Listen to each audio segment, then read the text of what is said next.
Hi, everybody. Chris Cotter, Mark Herzlich here at Memorial Stadium in Clemson, South Carolina. The official playoff rankings, the first ones of the year, will be released on Tuesday night, so it'll be interesting to see where Clemson fits in there. But you think about it, they've won 23 in a row, defending national champs, yet in the latest AP poll, just number 4. What gives? Yeah, they've been dropping it. And what more can they do? They're beating teams by an astronomical number as of late. Obviously, they had that early close game versus North Carolina, but it'll be interesting to see what the playoff committee has when they release their rankings on Tuesday. You mentioned that close game against North Carolina. They've had a couple of other games where they've gotten off to slow starts. Not so last week, so the timing might be getting right for Clemson. Yeah, they played probably their most complete game last week versus Boston College. Trevor Lawrence did not turn the ball over, and they stopped that man right there, number 2, A.J. Dillon. Boston College is the number 1 rushing team in the ACC, and they were not even able to get 100 yards on the ground. Less than 200 yards of total offense. Clemson's defense and offense were clicking. They are firing on all cylinders right now, getting a lot of good play from a lot of different players, not offense. You mentioned no turnovers. Trevor Lawrence, no picks. He has 8 this year already, only 4 for the entire year last year. Going through a sophomore slump? I don't know. Let's check in with Kelsey Riggs down on the field. Well, Chris, he has definitely heard some of that criticism about the interceptions, double the amount that he had last year. But Trevor Lawrence told us it's probably because of a few things. Last year, he kept things very simple. This year, he has a lot more knowledge about the game, and maybe sometimes he's trying a little too hard. He told us, though, he's trying very hard to not let it get in his head. He said what matters the most to him is how he leads this team when they win and if they win, and what he does to try and help that. And the people within these walls, Trevor Lawrence, as you guys mentioned, probably his best performance last week was perfect. Definitely one area he is growing a lot, though, is as a leader of this team. We'll see how he does today against Wofford. Yeah, it's really interesting, Kelsey. We talked about understanding the offense so much more now, and the fact that he has so much more knowledge, football knowledge this year. The simplicity. Joseph Ngata, the true freshman from his own 3. Gets outside, now has a lane. Closes down quickly. Clemson will start from their own 24. There's a look at Trevor Lawrence. As we told you, it's well documented. Any football fan knows, true freshman, national championship. This young man grew up idolizing the Mannings, got a chance to meet them this summer. Played his high school ball in Cartersville, Georgia. That's in the northwest part of the state. Broke all of Deshaun Watson's records there. And then, of course, last year leading the Tigers to the national championship as a true freshman.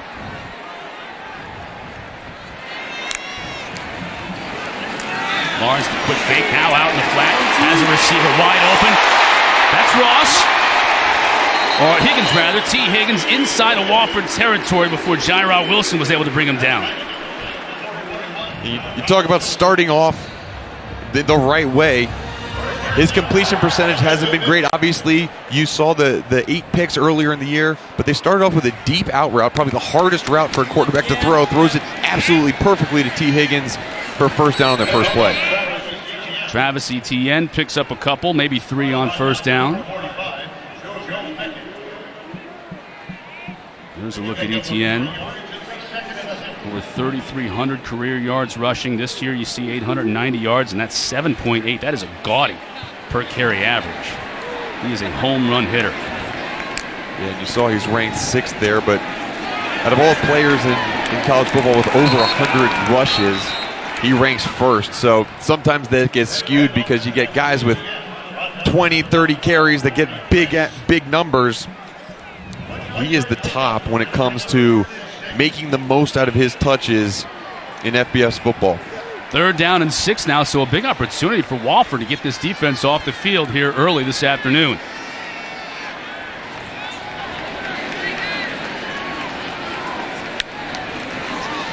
Lawrence to pass, coming near side to Higgins, complete for the first down. Easy 12-yard pitch and catch there. Yeah, it is. And Wofford's playing off a little bit with their corners. They're nervous about the speed on the outside and just way too much of a cushion. And Trevor Lawrence saw that, looked out to his receiver, made an adjustment on the route, and picked up the first down. Lawrence is looking to go up top. There's his receiver. Score! Amari Rogers. And the Tigers are on the board here early.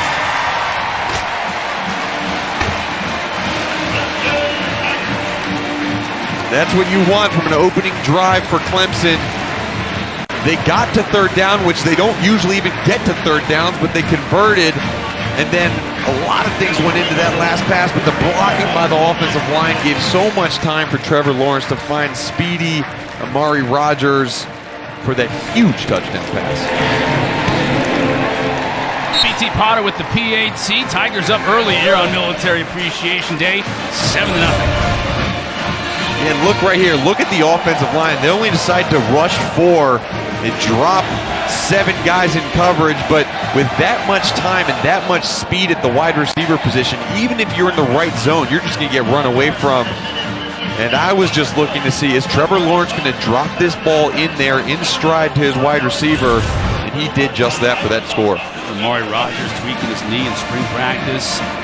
Didn't even get to finish out the spring. The summer kind of coming back from the injury. I'll say he might be even faster than he was before. He looked at on that play. That's his 4th touchdown reception of the year.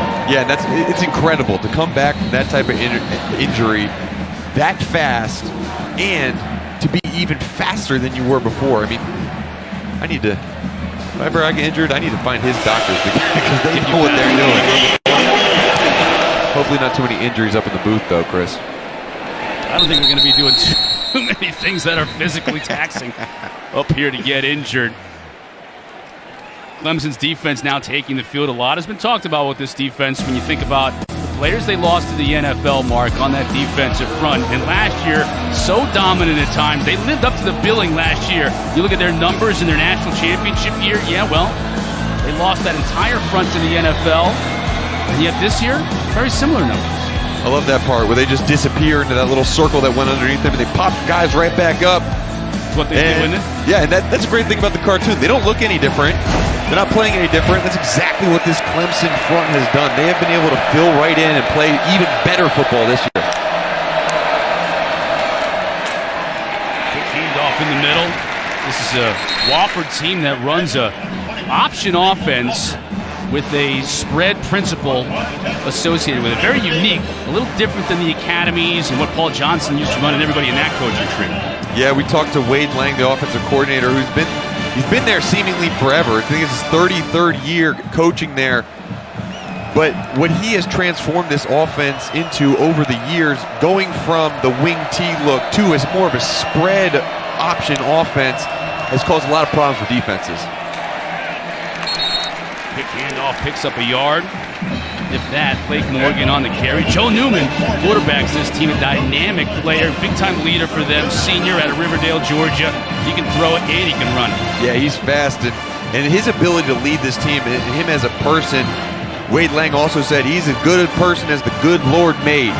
That Joe Newman is a guy that they want leading this team, and they put a lot of responsibility on him to ID the defenses and look for those option reads. He's going to need a big one on this 3rd and long. And 3rd and long is not the ideal situation for this offense, but they're going to have to make it work here. Morier Van Cleve in motion. They'll try to get it to him. Newman now flushed out of the pocket. He'll just throw it away. That play was blown up right from the start. Yeah, it was. And you saw, this is just the different in talent level. You saw Wofford rush 3 on the previous drive, and now Clemson's rushing 3 or 4. And look at the amount of pressure. That means they have 7 guys dropping back in coverage. So every single receiver that was back was double covered. There was nowhere for Josh Newman to throw the ball. Throws it away wisely, but just with that much pressure up front, there's not much you can do in the passing game. Carter to punt it away for Wofford. Low bouncing kick. Picked up that time by Rodgers. Not a lot of real estate, but a little bit. He's able to bring it out to the 28-yard line. Clemson, their 2nd offensive possession when we come back. Possession. Mark, how'd it go down? Yeah, they ran a max protection look where they kept their tight end and running back in to block, and they just ran double skinny post at the top with a little hitch on the bottom, and that hitch keeps this corner right here in place so he can't bail. And as this route goes on, just watch the ability. Amari Rodgers turned the safety around and just runs away from everybody. Trevor Lawrence holds the ball until he passes that deep safety, gets the touchdown. ETN speed, bouncing outside. He'll pick him about 6 yards on first down. Kevon Cobb, true freshman for the Terriers, running him out of bounds. Yeah, when you look at ETN, he just has so many things that will translate so well into the NFL game. His ability to catch the ball in the backfield, I think, really sets him apart from some of the other running backs that we see in college football. And then right there, you see him just using his stiff arm and using his body to his advantage on every single down. Here's Ross using his blocker. That was Overton out in front of him. Picks up maybe 3 on the pitch and catch. It'll bring up 3rd and short.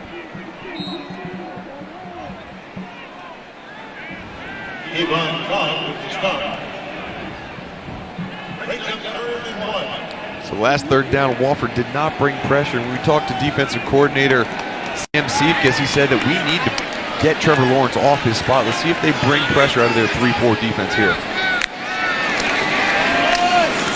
ETN breaks into that second level, first down.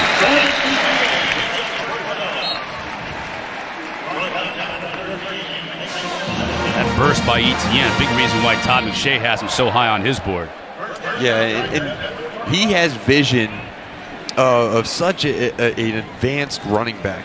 Sometimes guys don't have the proper patience in the backfield and just hit the hole a little bit too early. He has both the ability to explode through the hole and have patience behind it. Here's an explosion. Rodgers finally wrestled down at the 20-yard line, but a 35-yard pass completion from Lawrence to Rodgers.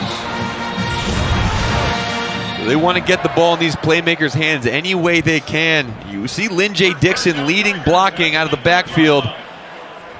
And it just shows where they have firepower at every single position on their offense. They can do so much or so multiple with just their personnel. Dixon, he's going to bounce it outside. Uses his blockers to the 10, inside the 10 and the score.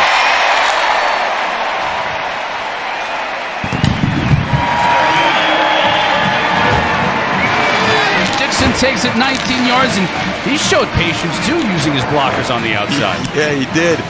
Gave the old rope-a-dope to Darren Pascal, and watch right here, right there. You see number 12 fire on the inside where he needs to stay on the outside, downfield blocking. Amari Rodgers, you see him run the ball, you seen him that big long catch, and now he's blocking for his running back, Lynn J., who blocked for him on the last play. Kind of like, hey, I help you. I scratch your back. You scratch my back.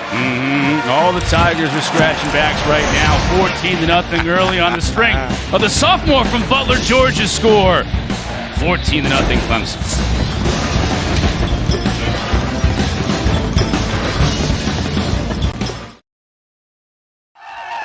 ACC Network Football is brought to you by Food Lion, the official grocer of the ACC.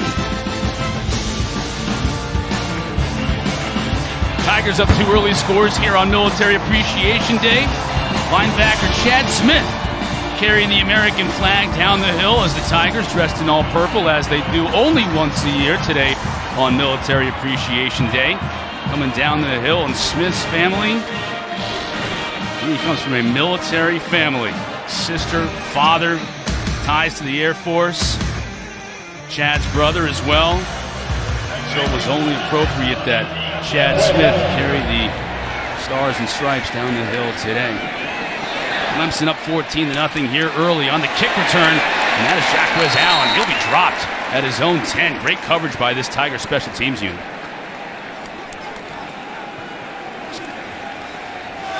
Good look. Chad Smith, you saw him there. Sterling, Virginia. Members of our armed services here in attendance today. Good crowd here, just without capacity, which is 81,500. So Memorial Stadium packed to the gills as they show their appreciation for the men and women who serve this country. And you saw that Clemson was originally a military school. They were all military until 1955. And they date back. They've sent more officers to World War II than pretty much every other school besides I think, Navy, Army, and A&M. Look at Newman running the football 17 yards on the carry for a first down for the Terriers.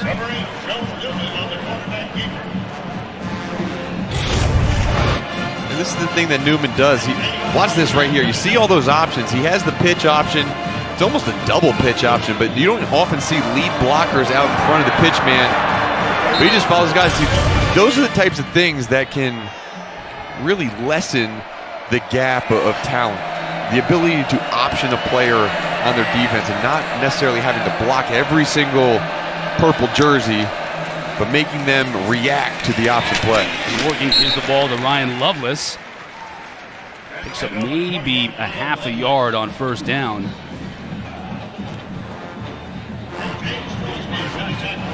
One of the things Wade Long, the offensive coordinator here for the Terriers, told us, and you mentioned he's been there for so long. He started off as a wishbone coach back 32 years ago, back in the late 80s, and he's just evolved it since then, and it has to keep evolving in order to keep teams on their heels.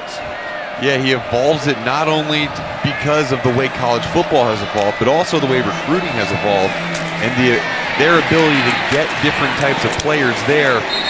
You see a lot of smaller wide receivers. They say, as their recruiting progresses, they're looking for a big target on the outside that can go down the field, and some more pass-catching tight ends. But for right now, they got to use what they can. And so some of those slot receiver positions become that third option in the run-pass option game. You just saw one there. T.J. Luther, one of the receivers, carrying it within the option. Safety Tanner Muse coming up and making the stop. Making the third down now for the Terriers. They try to keep this drive alive.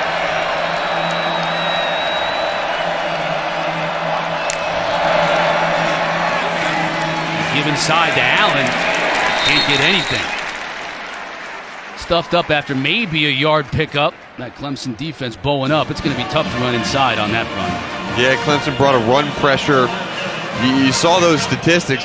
Wofford only wants to throw the ball about 19% of the time. So if you have third and medium or third and short, they're going to go back into that option game. Clemson knows that. They sent Chad Smith right into that B gap, and that ended up where the ball went on the run play. Stuffed right up at the line of scrimmage. Carter again, low kick. This one will be returnable. And Rogers has to reverse his field. He'll be corralled at about the 18. Clemson's been efficient on offense. 2 possessions, 2 scores. Possession number 3 coming up.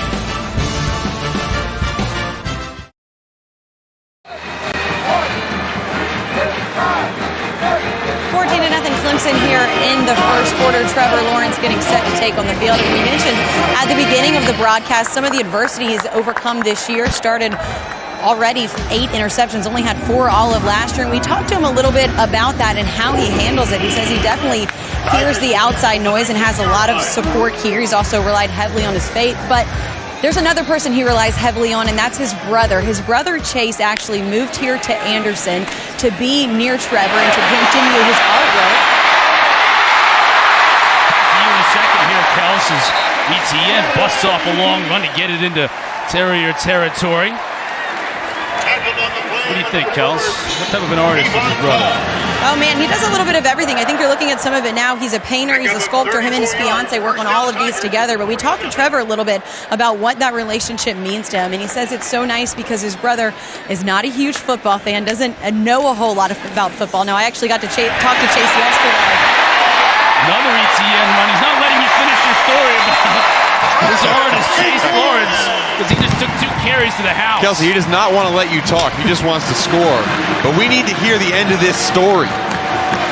Guys, they don't want to hear about my story because they're just out here doing it all on their own. I'm going to tell you anyways as they celebrate, because Trevor Lawrence definitely celebrating this relationship he has with his brother. As mentioned, I talked to Chase on the phone yesterday and mentioned that Trevor told us he's not a big football fan. He said, admittedly, not the biggest football fan, much more into art, but he definitely has gravitated towards it just because of his brother's success. And he says he's been so proud of all that Trevor has accomplished here. But one of the things that Trevor says is it's so nice for him just to have somebody who's not involved in football, who doesn't want to talk about what's happening on the field, to have that type of support system. They've always been close. They said that since Chase has moved here, they've become even closer, and definitely a nice support system for Trevor, and some really nice artwork from Chase and his fiance as well, you guys. Yeah, it's really great that his brother Chase is an artist and can move his studio really wherever he wants, and so why not move it closer to his brother while he finishes his study and his time here at Clemson.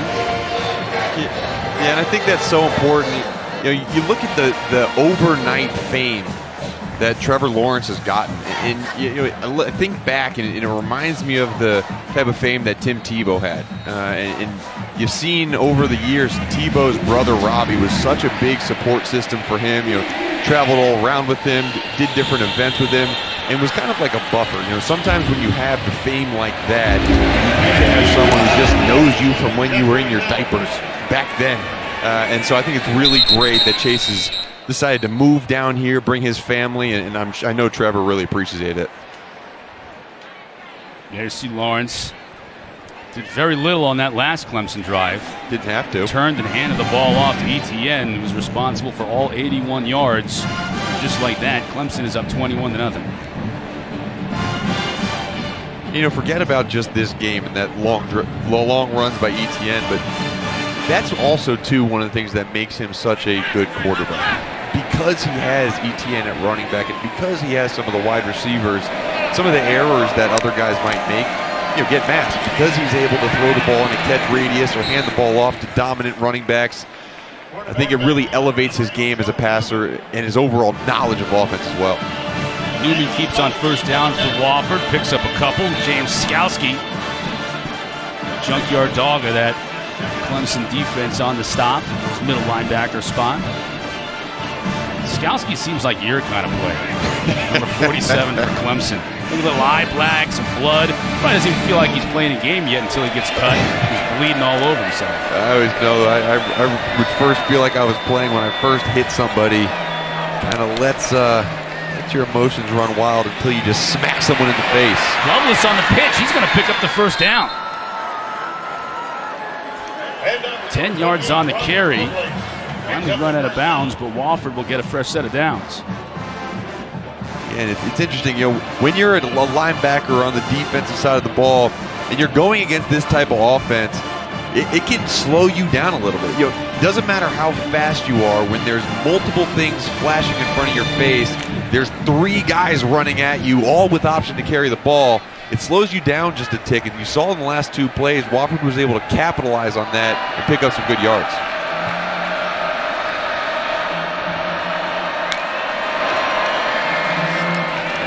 To Lovelace. And this time he'll be met by a host of Tigers. They'll drop him for a loss. Isaiah Simmons right in the middle of it.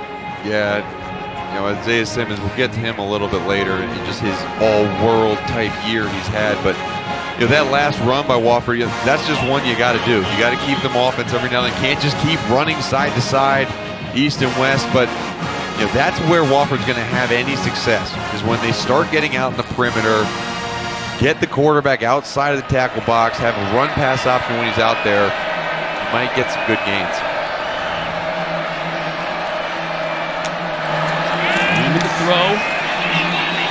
Up top, Luther just overshoots him a little bit.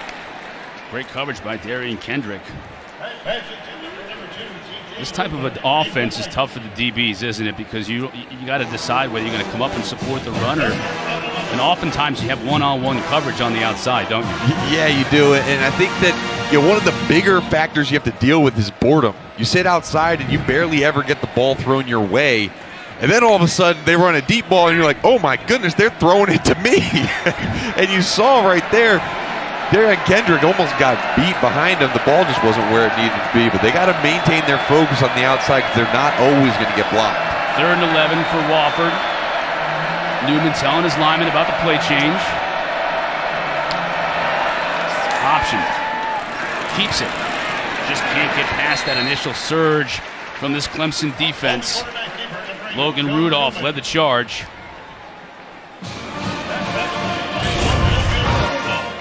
Look at his ability to use his hands right there. He uses his hands and maintains his gap. Sometimes when you get your shoulders turned towards the sideline, the offensive lineman can capture you. But Logan Rudolph does a great job right there. He also happens to be a fantastic follow on Instagram if you want to go on it. We saw him in a leather jacket, shirtless, with a cigar in his mouth, riding a black stallion. He's pretty interesting. Carter just tempting fate, holding on to the ball before punting it, but it's been effective for him so far as Clemson takes over up 21.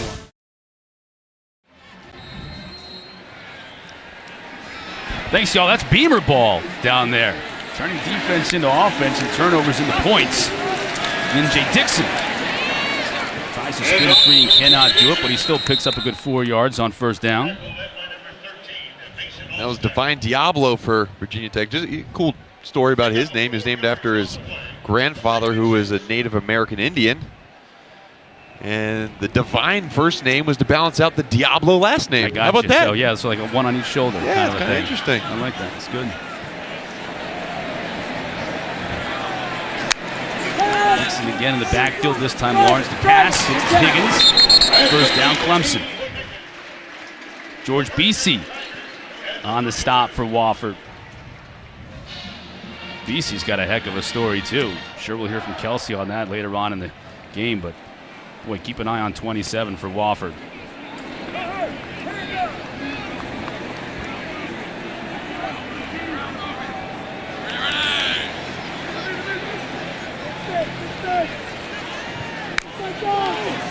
Fake to Dixon.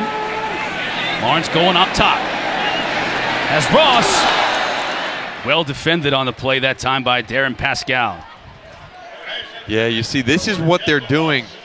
They're going to give cushion on the outside because they do not want to get beat with that deep ball. They'll take those out routes, 10-yard out routes all day, but they do not want to give up the giant shots downfield. Good job by Pascal down the field, just staying in front of his receiver and using his body to box him out for the ball.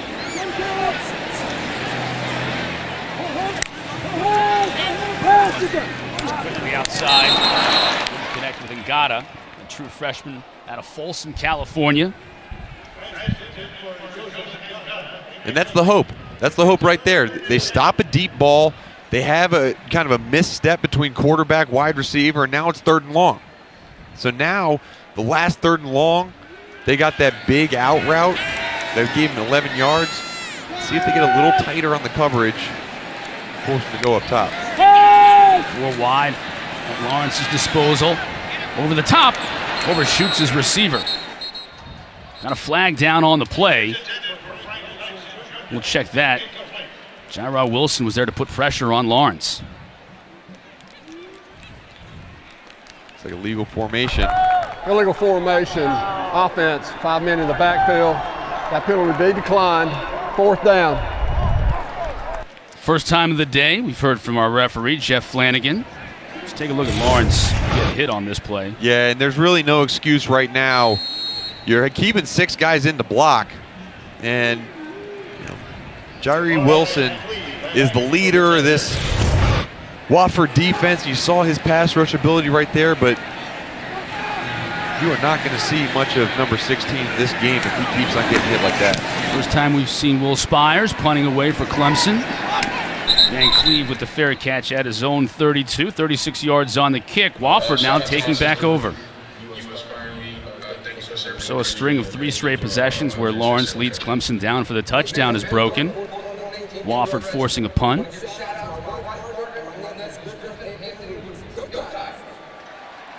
Clemson's in NC State next week, and then they've got Wake Forest coming up on the schedule just to look ahead next couple of weeks as they get back into ACC play. Wofford begins at the 33-yard line. Wofford did a good job there doing what you need to do on defense. Sometimes when you get 3 touchdowns scored on you early, you kind of settle, but it looks like they sat into their groove there and made some good plays. And now here, had a receiver wide open and just could not connect with Landon Parker. Wide open. oh, how wide open was that? And sometimes you get a little lazy on defense when your offense puts up 3 touchdowns, but that little hesitation by number 23 gave him a little hezzy, ran past him, and Tanner Muse was just in recovery mode trying to catch up, but that ball was really well placed. I just could not hold on. That's one of those where I wish we had a camera in the coach's box here for Wofford, because they would have seen that happen. They'd have seen that play open up, and then the ultimate disappointment knowing they had 6. That was just 2 or 3 inches too far. Tanner Muse just laid a licking right there. And Jamari Broussard. Saw Tanner Muse pregame warming up, and I mean, he is built like a linebacker but can run like a safety. I mean, he is a no-nonsense, hard-hitting player, but rangy too. Reminds me of a Jason Sehorn type, or another great safety that went to this school at Dawkins, who can just really come down and wreak havoc in the box.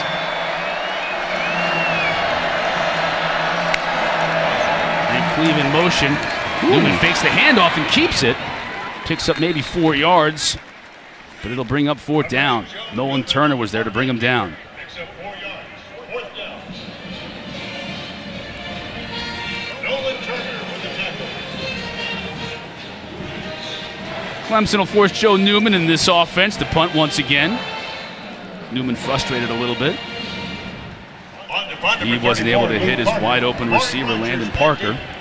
It's a good look at Luke Carter. Let's see how long he holds on to the football this time. Yeah, he's been holding on to the football so his coverage team can get down. That time he just got it off. Good punt, too.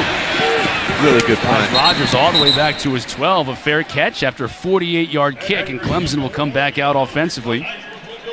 7 seconds left to go here in this first quarter. Let's take a look at the last touchdown scored by Clemson. Etienne, the second carry on this drive. He was responsible for all 81 yards. Yeah, he was. Look at that wide open gap. That's a miscommunication by the defense. The safety not knowing which safety was coming down. And when you make that type of mistake, versus number 9, he is going to go the distance. He does for that big touchdown. The junior now tied. Career rushing touchdown for James Davis in Clemson history. Out here, Ross. Couldn't make the first man miss. Give him maybe a couple. That'll wrap things up here for a first quarter. Very successful for Clemson. 21-0 on Military Appreciation Day here in upstate South Carolina.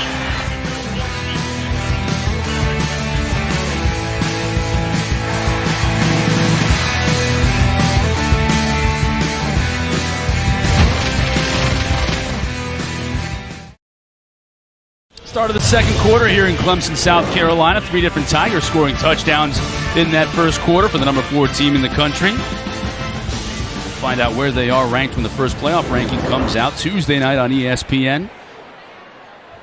I imagine Clemson, LSU, Alabama, and Ohio State will be discussed heavily. Etienne again. Uh-oh, goodbye. 40, 50, he's going to go.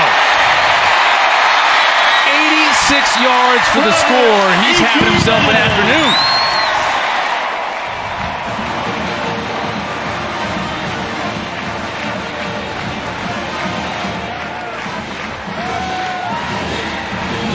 Well, the last 2 series have been Travis Etienne. And watch this right here. Just a little hesitation in the hole by Joe Beckett, number 45, the linebacker. And Travis Etienne makes a man miss and then just outruns everybody in the secondary. And look at number 5 behind him. Just on his horse to get down there to celebrate with his running back. T. Higgins. Potter with the PAT. Etienne got over 1,000 yards on the season. Way over 100 on the day. He's got, remember I told you how that 7.8 average looked pretty good for him? That's going to go up. Yeah, that's going to go. 184 yards on 7 carries today. Yeah, that's going to go way up. That's ridiculous.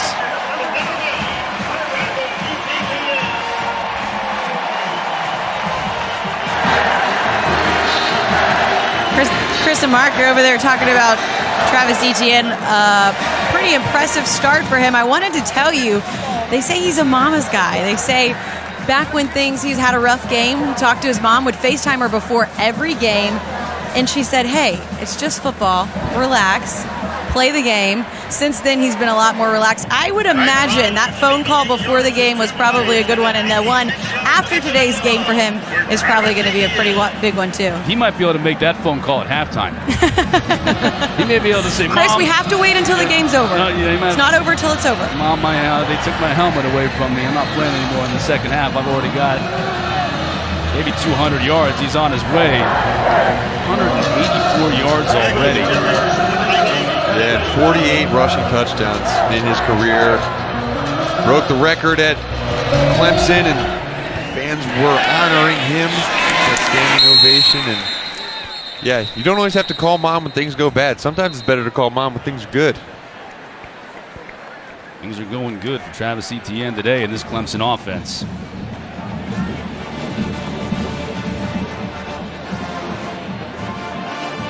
You mentioned the opening. That win last week against Boston College. They were hitting on all cylinders at every phase of the game, probably as much as they had all year coming into that game, and not taking their foot off the accelerator here today. Yeah, no, they're not. And I think one of the things that I really like about this Clemson team is it doesn't matter the opponent. They are working against their own best. They want to be the best version of themselves, and you saw that last week against Boston College. Right there, you saw that right there. Oh my goodness, that was. He just picked Blake Morgan up and body slammed. Can you do slam dunks in football? Look at him shed the blocker first. Oh my God, that's a DDT. Oh man, he almost ripped his head off. Well, hello. I already know who your player of the game is. Hello. That's him. Already. Rudolph already with that play. That was a Hurtsy kind of play. Jacquez Allen now in the backfield for the Terriers. Look at the carry. Scoots through the line. Picks up a nice gain. Dropped by Kayvon Wallace, but 7 yards on the carry for Jacquez Allen. Yeah, Jacquez Allen's a true freshman running back. He's kind of a change-up guy. You got a bunch of guys who carry the ball in this team. Blake Morgan's their leading rusher, Nathan Walker. Those are some bigger guys that are really good in the option game, but Jacquez Allen, the coach said he is faster than anybody in that backfield. He has some explosive nature to him. You saw it there get through that line of scrimmage with a burst. Now look at Clemson all showing blitz up in the line of scrimmage.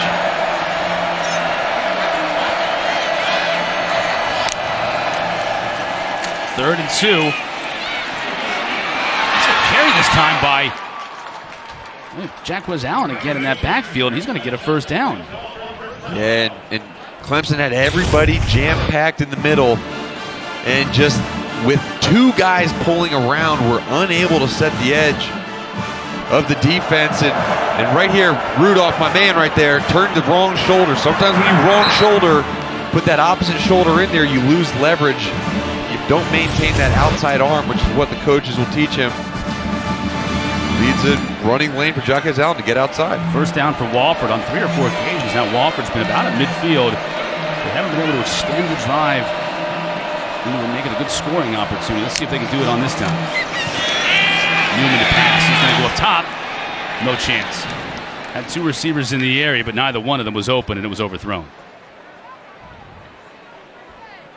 Yeah, number 7 defensive end Justin Mascall was zipping around that right edge of the offensive line.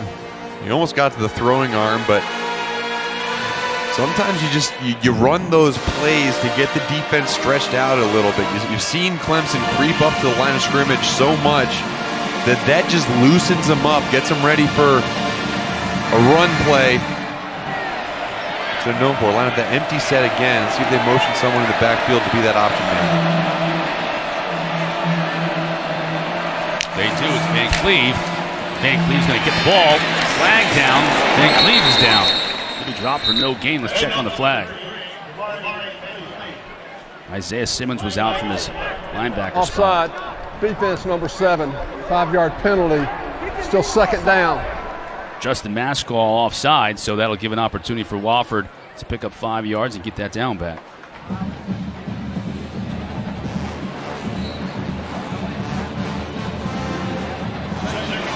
See Dabo on the sidelines. Talking to his players, you need to execute perfectly, and you can't let those little mistakes creep in. Lining up off sides, that's just a matter of knowing where you are on the football field. That's not something that Mascall does frequently, but in these types of situations, especially in these games, you can't let your players slack on the little fundamentals. Fake to Van Cleve, and Newman will keep it, and he won't go anywhere. Yeah, you saw that previous handoff to Van Cleve running through the backfield, and the coaching staff realized, oh wait, we're running to the wide side of the field. There's number 11, Isaiah Simmons, sitting over there. He's not necessarily the guy you want to run to because he has just such unbelievable skill set.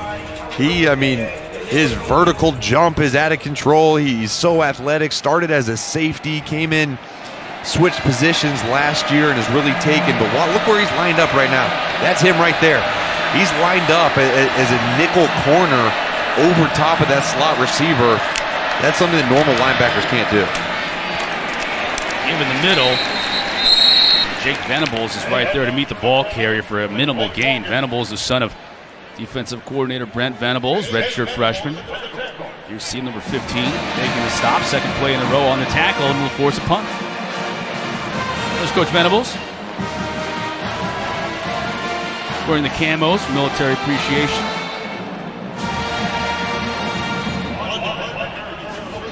Keeping their defense out in the field. Some teams call this the gray punt return. Do not know whether it's going to be a fake or not. Defense is on the field to defend against any fakes. Luke Carter workout. Good kick too. See if it takes a Wofford bounce straight out of bounds inside the 20. Officials will mark it right at the 19. That's where Clemson will take over when we come back. Up 28 here in Clemson, South Carolina. Looking forward to reaching the crew with the unveiling on Tuesday of the first playoff ranking. We decided to give you ours as of this very second. Mine on the left with Ohio State number 1. Mark, you're in the middle. You also have the Buckeyes number 1. Kelsey coming in with LSU in the top spot. I just see Kelsey with Ohio State at number 4. But to me, their ability to just produce on offense and defense at such a high level, I think they're the best team, but they do have a tough road. They still got to play Penn State. But we were talking earlier, you say Ohio State loses to Penn State, they still might have a chance to make the playoff. Yeah, I think that's why you kind of have Ohio State and Penn State there as teams that still have a shot. Kels, why did you put the guys up there where you did? I just want to say this is an unfair advantage I have right now because I can't see yours, so I can't totally judge yours except for what you're saying right now. But I really like this LSU team. Let me give you 2 words, Joe Burrow. I mean, very impressive. I'm interested to see how the rest of the season pans out. You guys were talking about if Ohio State had a loss to Penn State. What do you think about this LSU-Alabama? What happens at the end of the season there for you guys? Yeah, it's another case of it, just like Ohio State, Penn State, both in the same division. So it's not like they have a chance to make up for it in a championship game. All kinds of time for Lawrence. This time he's going to keep it, try to make something out of nothing. And now we get a late flag. Trevor Lawrence. Good coverage down the field by Wofford, but when you look at that matchup, obviously both. After the runner's out of bounds, personal foul, number 97 defense. Unnecessary roughness, 15-yard penalty, first down. Javante Turrentine just got there a little bit late and it clipped the ankle of Trevor Lawrence, and that brought the flag. Yeah, that's a true freshman right there. He's getting some playing time, and sometimes true freshmen, they say go to the echo of the whistle. Well, sometimes the echo of the whistle means the quarterback's out of bounds. You just got to be smart with that one.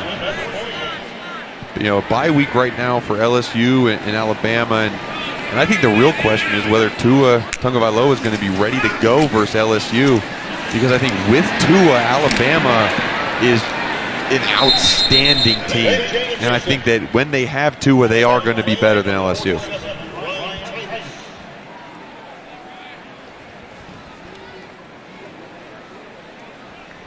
Dixon on the receiving end, give him a couple of yards. 2nd down and 8 for Trevor Lawrence and his Clemson team. Very efficient so far today. They had one drive where they weren't able to find the end zone. And Travis Etienne back in the backfield. He's sensational, bouncing it outside. He'll pick up more here. Has blockers in front of him. Ross getting him downfield. Finally brought out of bounds at about the 15-yard line. Ryan Titus chased him out. 29 additional yards now. Over 200 yards rushing in the first half for Travis Etienne. Yeah, downfield you have receivers blocking. You have Amari Rodgers and Justin Ross just getting out in front of their running back. And so often you get those explosive plays, those 10-plus runs when your wide receivers get involved with the block. Usually under 10, the running back can do it himself. But to break those long runs you need your wide receivers involved as well. Stepped out of the 22. Lawrence quickly to Higgins. Inside the 5, he'll score.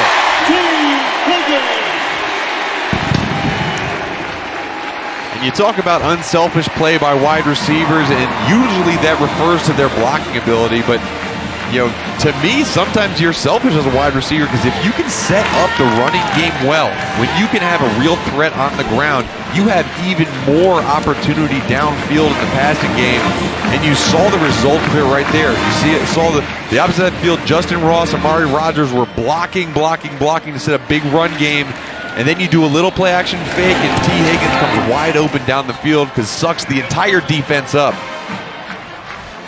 Potter with the PAT. Tigers rolling here in Death Valley. T. Higgins, that's his 4th of the year. All Clemson.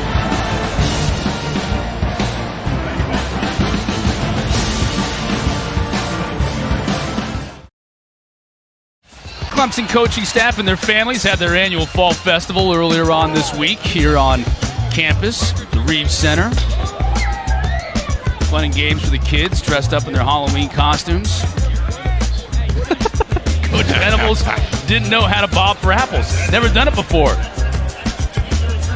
I do think he finished in last place. Yeah. Tough for beginners, Can't be a rook in the apple bobbing contest.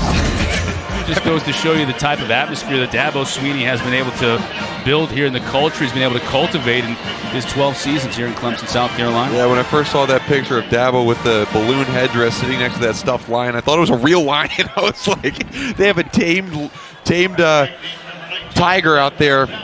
And gosh, man, you talk to his players and you talk to his coaching staff, and he has created this atmosphere that people just are in love with. They want to be here, and we had the opportunity to see some of their facilities, and we don't blame them for wanting to be here because they have pretty much anything you could want to have. We talked about, too, is the ability for him to set this program up for his coaching staff to have the absolute best chance to raise their own families and have time to do that along with raising the young men on this football team really goes to show the priorities that Dabo Swinney has and this program has to grow young men first and win second.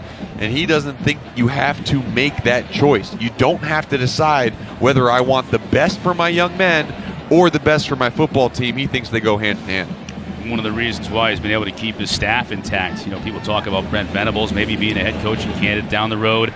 But certainly guys like Tony Elliott and Jeff Scott, the 2 offensive coordinators here, their phones I'm sure have been ringing, and I'm sure they'll continue to ring. But it makes it a lot more difficult to leave when you have the type of environment here that they can raise their families in. Allen, you can see his quickness. You can see why this coaching staff really loves him. He only picks up 4 yards on that play, but you can just see the potential for him to be able to get through the hole and to make big plays happen. Yeah, and watching him over the past few weeks, this year, in the Southern Conference, he has been able to do a lot of really good things. And obviously the skill set and the speed for Clemson's defense is really unmatched throughout the entire FBS. But when you look at the FCS, he is able to make some big things happen from that running back position. Coach Venables with the yellow hat on. Defensive coordinator for this team now on the option. Newman tries to reverse his field. Nowhere to go. He's going to get dropped. Venables is there. One Venables to another Venables, and you see that physicality and that emotion that he plays with. And look at him right there in the middle of the defense. It's just relentless nature. Good job using his hands on the cut block, but then just pursuit to the ball. You love that as a defender, watching him just not stop. Once you do your job, that's great. And that's sometimes you got to do your job and then a little bit more, get that big play on the quarterback. 3rd and 11. Newman looking to pass. He'll roll near side. Oh, there we go. That's Simmons, and he'll bring it down to the 13.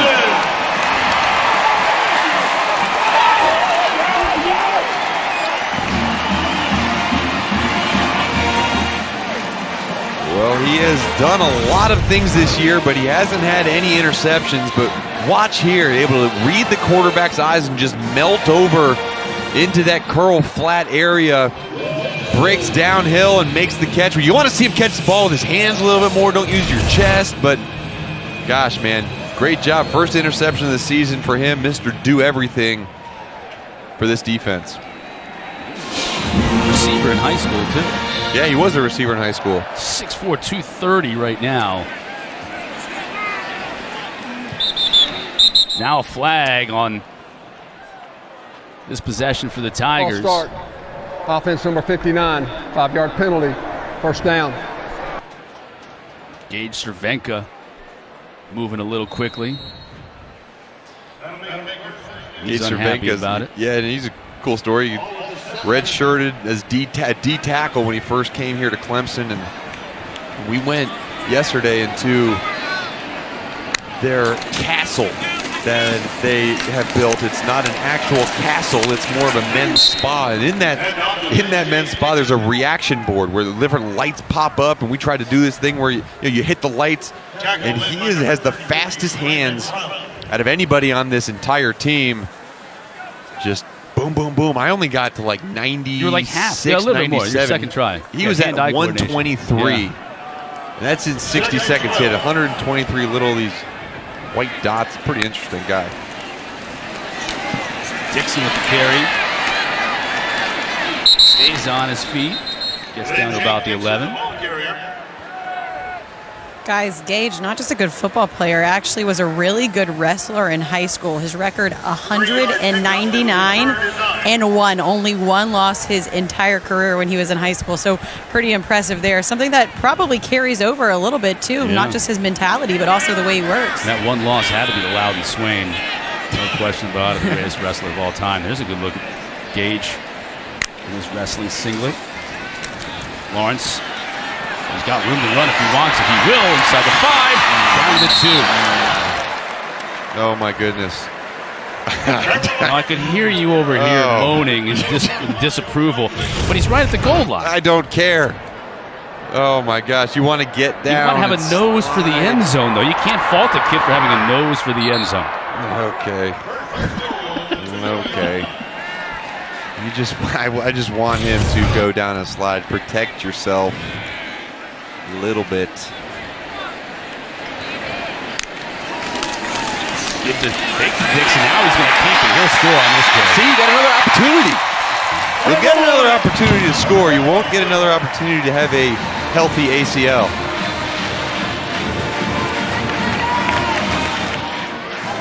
When we talk about Trevor Lawrence, obviously, we've seen his ability to throws well, accurately, but his ability to run the ball has been really outstanding over his career, and a lot of times it's due to the fact that it's a cold run like you just saw, where they're going to option guys. He has a really good offensive line, so he's scrambling as much of his game, but they're able to call some runs and some options and get him the ball to make plays down the field passing or on his feet running the ball. And he does it here for Clemson. A big score for them going into break.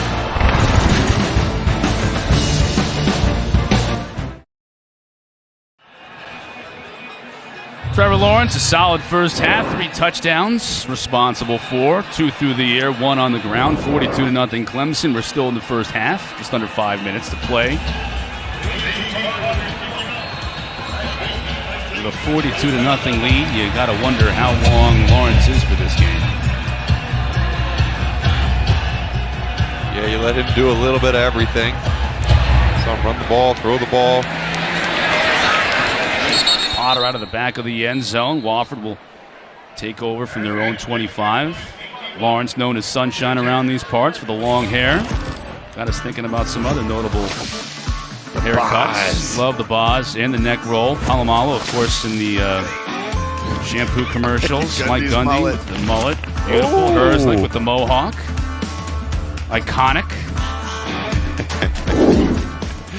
Oh, man. Sometimes we set ourselves apart differently. My mom always told me she didn't want me to get tattoos because those were permanent. She said, do whatever you want with your hair. So, that is why I'm a 32-year-old man with the mohawk that's lasted for 10+ years. Yeah, well, the thing about it is, too, with you is I've never really understood why you didn't like the curly hair that you had to begin with. You know what I'm saying? What if we transposed? In other words, what if you had an option to go with the sunshine? Oh, my goodness. Oh, I think you should go with that route. Look at that. That's incredible. Oh, my gosh. Hair color's about the same, too, so you really could have pulled that off. For those who don't know, though, you had curly hair. Oh, yeah. It was like Arnold Horchak's hair. Oh, I had tight-knit curls. Oh, what a play. Look at KJ Henry in the backfield, just dropping Newman. I had really tight curls. I had an afro at one point, had cornrows for my entire senior year in high school. Cornrows for your entire senior year. Yep, Brutal. I did. At Conestoga High School, I would go every Thursday, get my hair braided. Get your hair did before a game. Yep, took about 2.5 hours to get done. And time will never get back in your life. Chris, you pulled out that picture last week. I don't know how you missed it. I was trying to get it so we could use it in the broadcast, but I guess the cornrows on Mark Herzlich aren't going to make it this time. Not this week, but they'll make it before the end of the year. I can guarantee you that. Newman has room to run. A lot of room to run. He's right at the sticks. It looks like he's beyond it for a first down for the Terriers. But you can see why Newman is having success in the Southern Conference this year. Yeah, you really do. I mean, you're going up a defense that's known for its ability to have speed and really good sound perimeter. And you just a really good job of using his technique and using the option to get around, to hold the defense in there just enough so he can get around the edge. Good job getting to the sideline.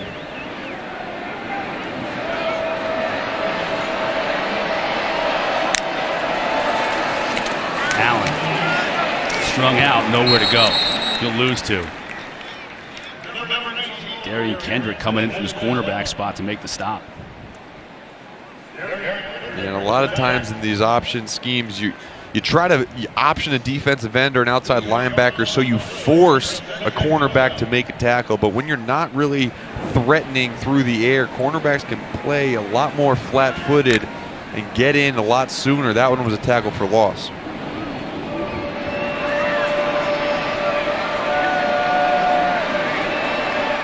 Ryan Lovelace, the lone back with Newman in the gun.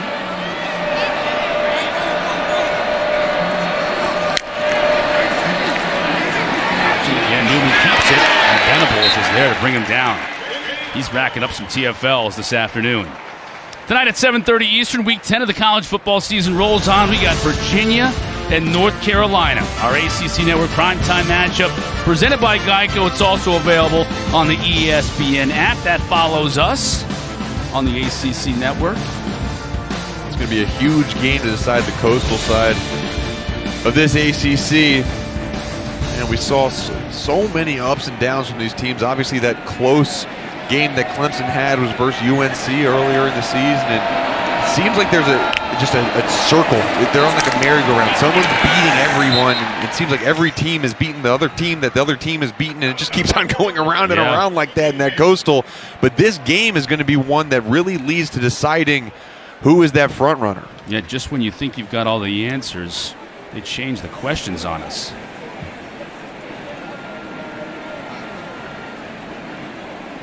Luke Carter back in for Wofford. Punt this one away.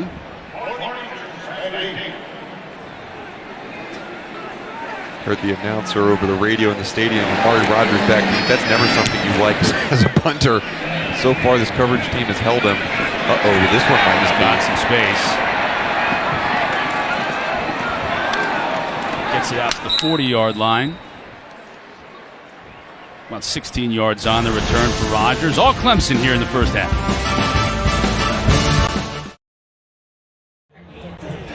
Look at the cemetery here at Clemson where they take turf on from big road wins. Bring it back here to Clemson, South Carolina and bury it.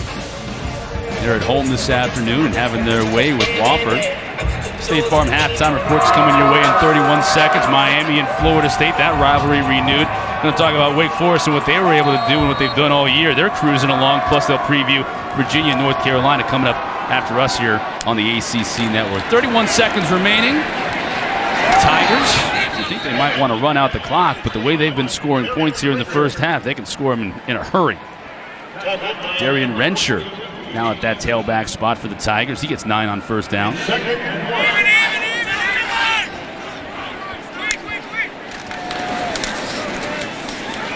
Lawrence with the carry. Stays on his feet. Right at the 36-yard line, 16 yards for Lawrence. 5 seconds. Do you try a long field goal here? You could try a long pass. I mean, they're obviously going fast, and unfortunately, Wofford might be the recipient of the fact that the college football rankings are coming out on Tuesday. Clemson needs to show that they've dominated this game, but they leave 3 timeouts on the board and let the clock run out before they're able to get that final play here in the first half. Successful nonetheless for Dabo Swinney and the Tigers. Up 42-0 here in the first half. Efficient. Travis Etienne, a career-high 207 yards and a couple of scores. And 4 quick drives to put points on the board and put this game really out of reach in the first quarter. Yeah, Etienne with 207 yards. Career high in the first half. That's wild. Showed his class. Kelsey standing by with Dabo.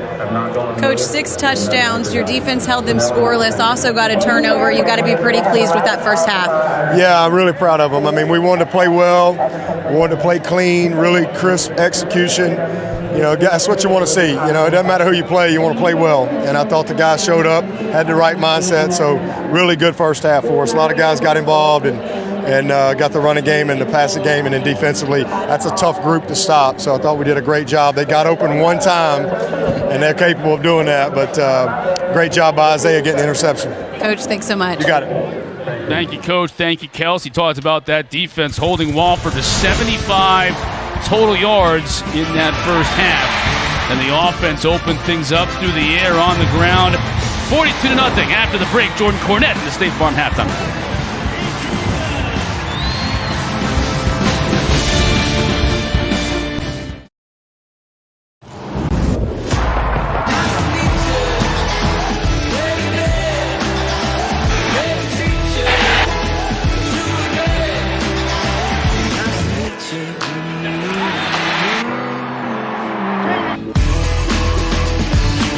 Number 4 team in the country, Clemson Tigers, an impressive first half. 42-0 the score against the Wofford Terriers. Just about an hour away from here. Chris Cotter alongside Mark Herzlich in the booth. Very impressive first half, very efficient for this Clemson Tiger team. Yeah, no turnovers for them offensively, and they got that one big interception by Isaiah Simmons, but the ability to do what they're supposed to do in this game. It wasn't a game that they wanted to let up. They didn't want to let the inferior opponent have anything to do with the outcome of this game or their outcome ability to produce yards and points. They've shown this first half that they have been able to do both at a high level, and a lot of that has to do with Trevor Lawrence and Travis Etienne. And big plays, too. Both of these players, both from the quarterback spot, and Lawrence and Etienne running the football. Lawrence getting things started early, hitting Rodgers on that beautifully designed crossing pattern. Getting Clemson on the board, and Etienne, he had one 81-yard drive, 2 plays. Yeah, and a lot of times you look at the studs, the guys who are carrying the ball, but this offensive line for Clemson, this veteran group up front, has done an outstanding job of protecting their quarterback and opening up those running lanes to gain those yards on the ground. B.T. Potter will put the ball in play here in the second half, and we're back underway. This big leg drives out of the back of the end zone. Wofford will start from their own 25. Guys, I just caught up with Coach Conklin on his way out, and I asked him, what's your message to the team when you're down like this? And he just kind of smiled and said, you know what, at the end of the day, this is a big game because it's the game we're in right now, but they do have more to continue to do the rest of the season. So he said what he wants his team to do is just come out and execute. It's not just about what's happening right now, but it's how can they get better for next week and for the rest of their season. So we'll see what this Wofford team is able to do here in the second half. Yeah, Kelsey, to your point, they do have bigger fish to fry, trying to win their 3rd straight Southern Conference championship. And they're in first place in that conference right now. Stepping out of conference today, though, taking on Clemson. And trying to make something happen here in their first drive of the second half. It won't happen on that play. Yeah, good tackle by Tanner Muse coming up from his safety position and getting a stick on the ball carrier. You talk about their upcoming schedule in the Southern Conference. They got Mercer and Furman and Citadel, and they're really seeing all those last 3 games as basically their conference championships each and every single week. So they have to take care of their business in the future weeks. So when they look at this game, yeah, you want to come out and perform well, but it's going to be getting them ready for a really big stretch of their season coming up. Nathan Walker carrying the ball into the teeth of that Clemson defense. Big old Niles Pinckney coming out of there with the ball, but the officials will mark him down. On the field, the runner's forward progress was stopped. 3rd down. There's a look at Coach Josh Conklin. Let's take a look at this replay.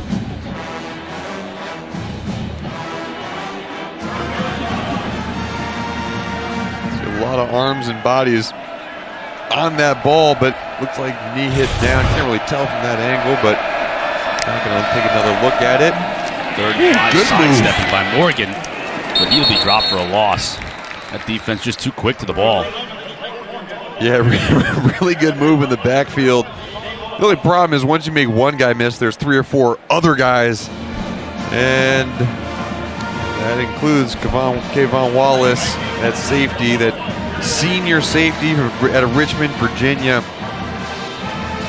He had a really big play with an interception return for a touchdown earlier in this season versus another FCS team, Charlotte. Really good player, leader in that back end. Luke Carter, another good kick here. Jerrion Kendrick returning this one, 25. Flag down. The 40. Dropped at the 44. Let's check on the flag.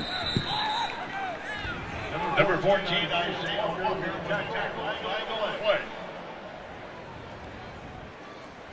Our referee is Jeff Flanagan. Haven't heard much from him today. It's been a fairly clean game as far as penalties go.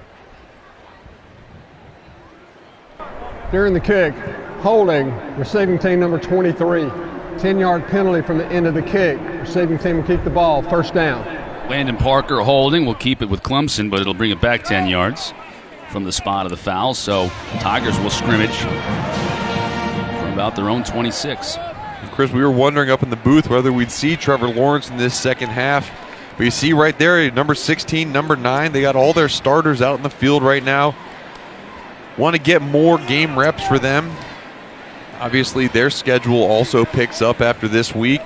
NC State next week. And when we talked to their head coaches, they said, we haven't even looked ahead to next week because we're focused one game at a time.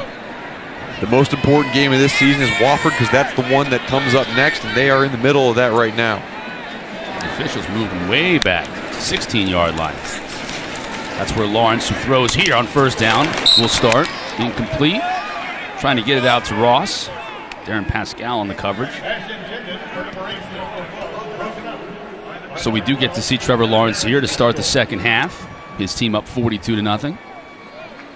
And this, to me, is the time of game where I want to see Trevor Lawrence really lock in. And when you are in a game situation like this where you're up 42 points, you really want to maintain your focus. These are the type of parts of the game where you're going to see his maturity. And right there, great job getting it to Travis Etienne for a long game. But I always worry about quarterbacks when you get in really close games, because a lot of pressure's on their shoulders, and then big blowouts as well, because you tend to relax a little bit. Your throws aren't as sharp, and that's when you see sometimes the interceptions come.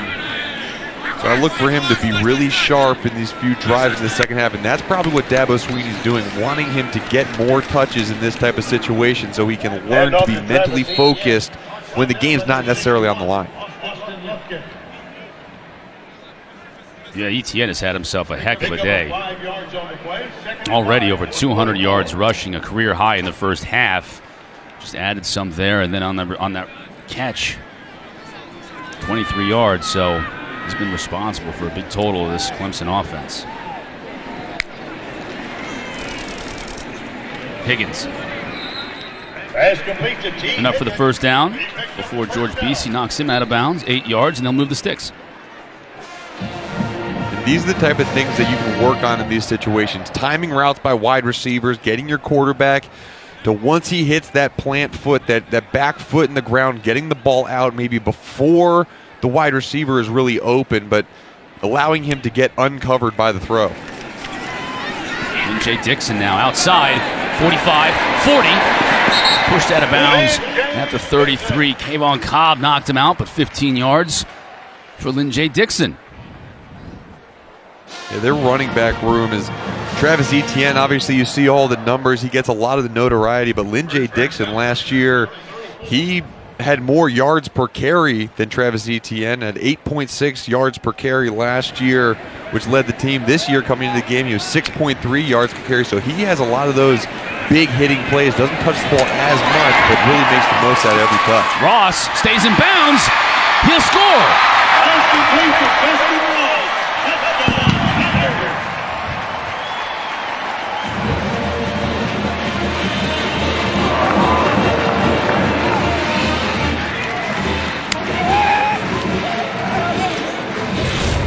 The question is whether he stays in bounds, and let's see if we can look here on the sidelines.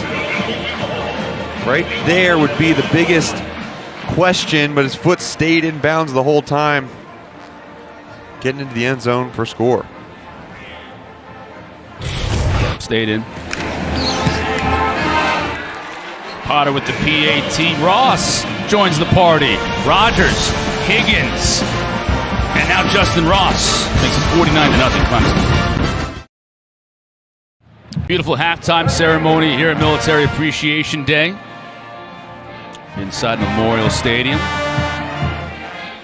Fallen soldier tribute at halftime, the 21 gun salute. 493 star tribute for the 493 stars or 493 names on the scroll of honor. So many men and women who serve our country in attendance here today. Clemson doing a great job of showing their appreciation, and as always, they wear their purple jerseys and pants only on Military Appreciation Day. A nod to the Purple Heart. Jaquez Allen brings the ball out to the 35-yard line. Kelsey Riggs was down there on the field during the halftime ceremony. Kelsey, what were your impressions? Well, Chris, I'm not sure what it looked like from up there, but down here on the field, it was just an emotional scene. You see all of these men and women who served active duty, past duty, and they're standing there holding up those gold stars, which of course represent the 493 fallen soldiers that have been Clemson alumni. And then you hear taps played. There were a lot of emotions. There were not very many dry eyes as that happened. And I actually had the chance. I went over to one man who was emotional during it. He was a Vietnam veteran. He said he served in the 199th Infantry. And I asked him what that meant to him to be out on the field and to have Clemson honor him. And he could hardly answer me. He just immediately started crying and just said that it means so much. Even though it's been a long time since he served, he said, I have friends that I lost while I was over there. And for them to bring me out here and recognize me and all these other servicemen and women, sometimes it's about much more than just football. And you could see that and feel that when you stood down here on the field. And kudos to Clemson for doing such a good job and recognizing something like that. And you can tell that it meant a lot to the people that are here today. No question, Kelsey. Watching it from up here, I got chills during that halftime show, and it is a great job that Clemson does here. Every year they take a lot of pride in it, and it is very important to them.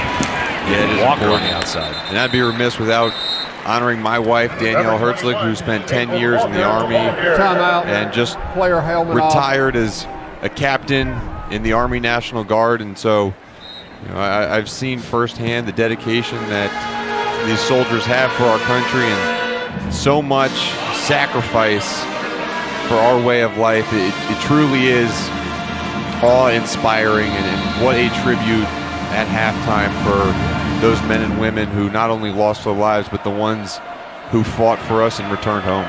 A tip of the cap to you, Danielle, back home. I'm sure she's watching. Third down here for Wofford. Call it 6. On the option.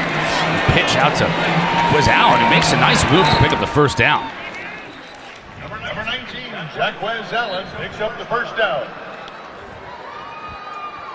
Good job in that option play. A little bit of a wild toss by Joe Newman, but got that ball flung out there Jaquez Allen, and you see some of that firepower that he brings in his running ability.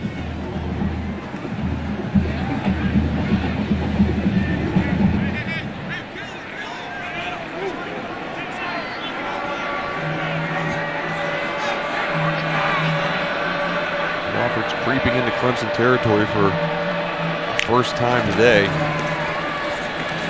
Allen, nice gain on first down, give him about 5 yards. Here's a look at Daniel Boyd. We talked about how Chad Smith carried the flag down the hill today before the game on Military Appreciation Day. Daniel Boyd, last year, was able to bring the flag down. He, of course, a veteran, served two tours of duty in Afghanistan, now a graduate assistant on Davos squad. Sniper for the 101st Airborne Division. Yeah, Chris. I actually got to catch up with him a little bit before the game and a little bit this week and talked to him about what this game in particular means to him. And he said that it's very meaningful to be here at Clemson. You know, when you come back, he did 2 tours in Afghanistan. He says when you come back, it's very hard to get adjusted to life here, and Clemson has definitely helped with that. He said the camaraderie and patriotism. Yeah, nice pitch and catch. Jaquez Allen on the receiving end here. Wide open, kind of got lost in the secondary, but a big gain for Wofford. They're on the move. Deepest they've been in Clemson territory all game. Kels? The camaraderie and the patriotism, he said, is something that's really big, and Dabo Swinney is a huge part of that. Now, when he served his first tour in Iraq, he actually missed the birth of his first son. He said that was extremely hard. He did not want to meet his son via Skype, so he actually waited months until he got home to meet his son for the first time, and that was a really special moment for him. But he said the other thing that sometimes is lost in translation is not just the sacrifices that these men and women make, but the men and women back home, the families, the children. It's a big deal, and Daniel Boyd, definitely a special moment for him to be able to be part of this as well. Yeah, there you see Boyd, and was able to meet his son Andrew in person when he came back. We'll be back in a minute. Time now for Food Lions Food for Thought. According to our FPI, Ohio State has the highest percentage chance of making it to the college football playoff, followed by these Clemson Tigers, Bama, LSU, and Penn State, as you would expect, and the corresponding numbers to the right. Yeah, and my first reaction was that Ohio State still has to play Penn State, and why are they ranked so high? And we discussed that, there's always the possibility that if Ohio State loses to Penn State, they could still possibly get in because the Penn State is so good. But Clemson, to me, that their biggest test is going to be against Wake Forest in a couple weeks.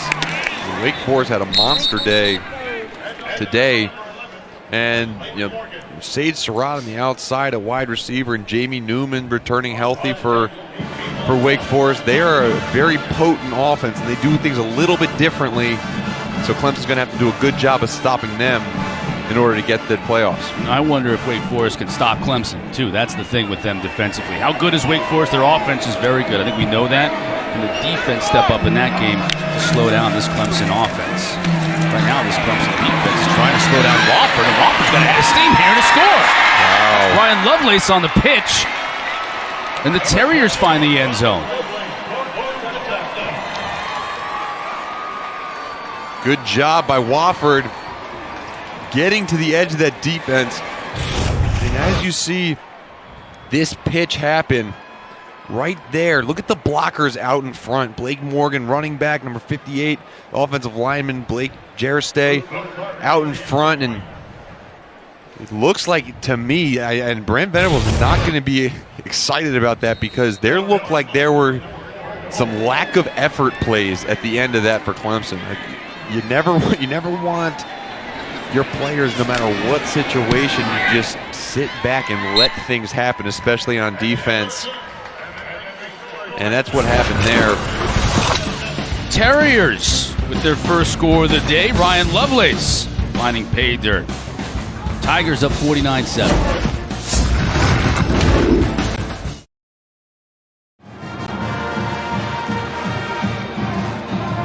College basketball season tips off Tuesday. Got a doubleheader for you. Louisville takes on Miami, 6:30 Eastern. And then NC State hosting Georgia Tech and Raleigh. Both games right here on the ACC Network and on the ESPN app. I'll be heading out to Chapel Hill. Dressed Notre Dame up in North Carolina on Wednesday. Some kids dressed up in their late Halloween costumes out there. It's like the perfect Halloween school with the orange. Yeah, right. And this is the longest Halloween I think I've ever experienced. And God, I know you love that. Oh my goodness, I love Halloween. Went out trick-or-treating with my son. We had a Mickey Mouse costume for him that he refused to wear. He threw an absolute fit when we put the Mickey Mouse ears on him. So he stripped that off, and then he went out as a little monkey, which was adorable. And I was Popeye. Danielle was Olive Oil. Chris, what about you? I think I saw that you were dressed up for Halloween as well. Mark's not the only one that likes Halloween. I had a little hot dog costume on. Everyone was calling me a meathead. I felt bad about it, so I took it off. You didn't feel bad about it. You loved it. They called you a meathead. You're like, yeah, that's right. That's why I wore this costume. New quarterback in the game, Chase Bryce. So it appears that Trevor Lawrence's day is over. Bryce hitting Cornell Powell right away on this drive. Chase Bryce is still revered at Clemson. Everybody remembers his 94-yard touchdown drive against Syracuse, and came in as the injured Trevor Lawrence. And they still room together on away games. Very close. That whole quarterback room is very tight-knit. They learn from each other, joke around with each other. Some really good quality players, really good quality men in that quarterback room. Chez Malusi with the carry for Clemson. As Dabo's starting to go to some of his second, third teamers now. Malusi again. 8 yards on first down. Tigers getting close to midfield. And Chez is a true freshman out of Naples, Florida. He already has 27, 28, 29 carries on the season. And that's one thing with getting in different games with a big lead. You're able to get a lot of true freshman touches, and really the only question is which true freshman do you want to redshirt, and that sometimes dictates later in the season which guys get playing time and which don't. Powell with a heck of a catch. Nice throw, too. Coming from Chase Bryce. 14 yards on the first down for the Tigers. Great hands. Yeah, really good catch radius there. And the ball's a little outside his body, but good job controlling your body and getting the ball in your hands, getting down.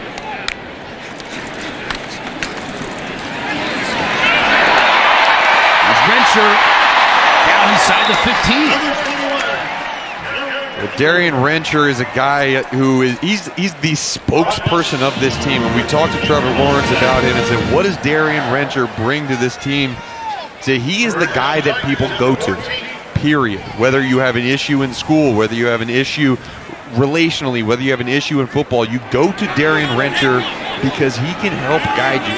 He is the spiritual leader on the team. He's brought a bunch of guys along with him to church in the areas. They have a new spring church right on campus here. And every single year, it seems, Darian Rencher is involved with getting players baptized, getting players involved with their faith. And Trevor Lawrence contributed a lot of his success to the leadership that Darian Rencher brings to this team.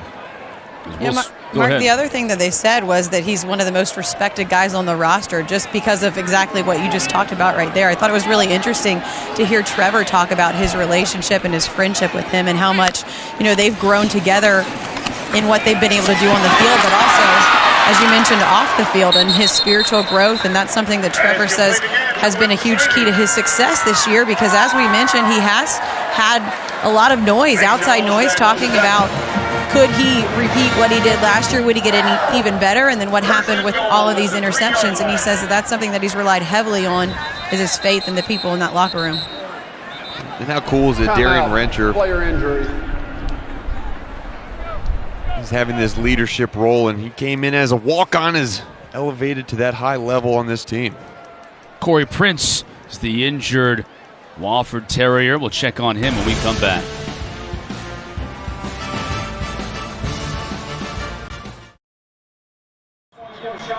Tigers eating up just at the right time. This offense has been humming along here over the last 4 games, including this one, up 49-7 and threatening once again.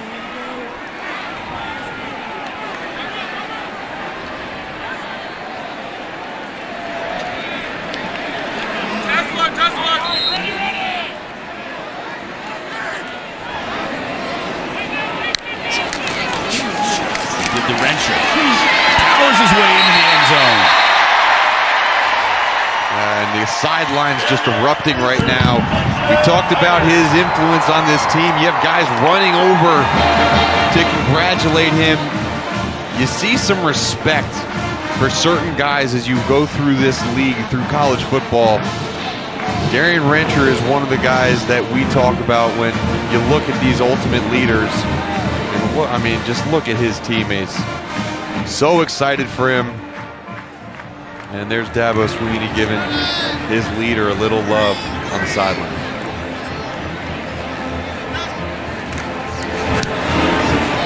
P.T. Potter's been a busy man kicking point afters. Got another one here, 56-7 our score. Rencher's second touchdown of the season, giving the Tigers that margin. And here he goes, getting behind his big offensive lineman. And look at them push. Cade Stewart in the middle, number 62, pushing, and then his teammates. Oh, there they are. That's my guy, can't hold me back. That's awesome to see. And a lot of these guys have looked up to him for a long time, and that's a good impression right there by Chase Bryce. Just get me in, get me in. And he did get in. It's a great moment for him. It's just great to see on the sidelines.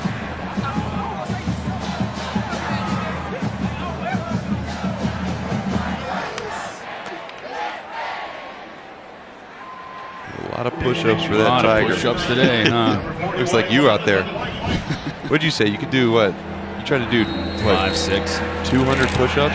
No, I failed miserably trying to get to 200 push-ups. Failed miserably. What do you think you could do right now? At this very moment? Right now. I don't know. Not my feet all. See, because I was saying, like, okay, you could do 60 unbroken. You said maybe 100. Allen bounce it outside. He's been bottled up pretty well today on this return game. Gets it out to about the 14.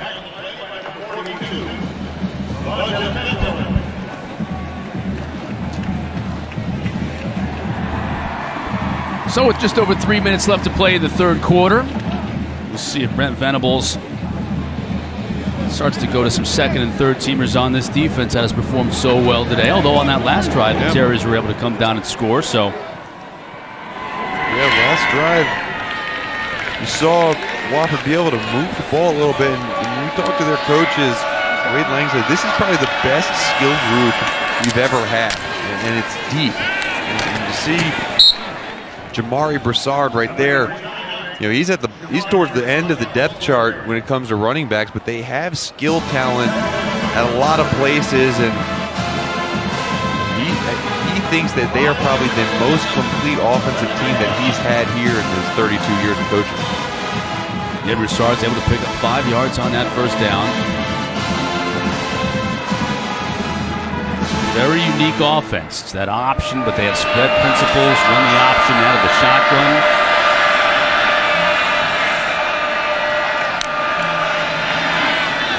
Newman will look to throw. He'll get it to his tight end, Josh Lifeson. Yeah, and he had him open. It's very difficult to roll out the option to your left, and you want to do it to the wide side of the field, but ideally they would have that moving to his right so he could get the ball off a little bit easier. Let's see what Clemson does defensively. They brought a ton of pressure. Haven't had a ton of pressure so far today on Joe Newman. Sometimes when you do pressure option teams, they can expose you in one-on-one matchups.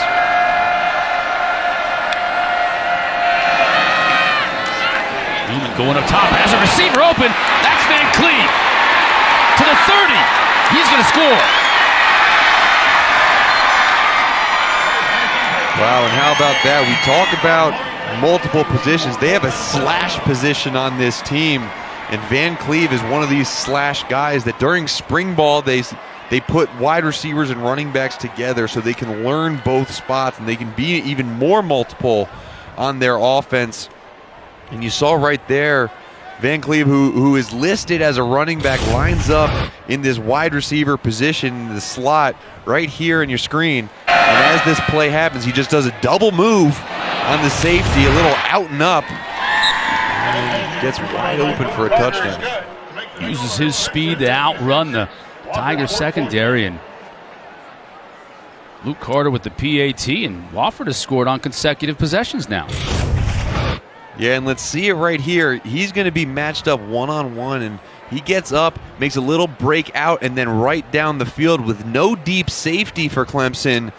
That little, right there, that double move will get him open down the field, and then uses his speed to get all the way to the end zone. Really good job by Wofford anticipating that man-to-man coverage on the outside and enough protection up front to get that double move open. Maurier Van Cleve, sophomore from Danville, Kentucky, with the long 79-yard touchdown catch and run. Wofford coming out in the second half, putting a couple of drives together. A couple long plays, too. Yeah, back-to-back touchdown drives. When you really talk about it, Josh Conklin said, our goal is not to come out here, never is, to go out and beat an FBS opponent. Our goal is to win our division, win our FCS championship, and sometimes these things are just very high-profile scrimmages, for the lack of a better term, but they want to come out here and execute well when they can, and the last two drives they did. I don't think that would go over very well on Sunday brunch, though, because Josh Conklin, the head coach here, there he is. Father-in-law, 4-year letter winner at Wofford. Brother-in-law, 4-year letter winner at Wofford. When he meets with the in-laws on Sunday, they want to know why he didn't beat Clemson. Yeah, they Forget do. about playing him well. At least he comes in. Did you see the second half? Back-to-back drives in the end zone.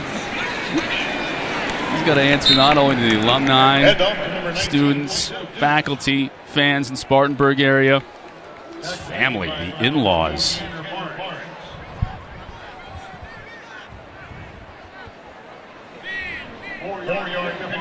Josh Conklin's done such a good job just in his second year here at Wofford. Was defensive coordinator at Pitt for a few years, FIU as well.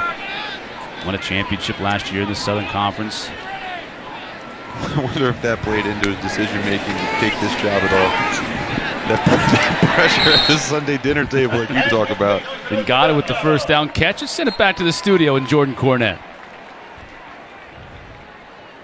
First down, Tigers at 36.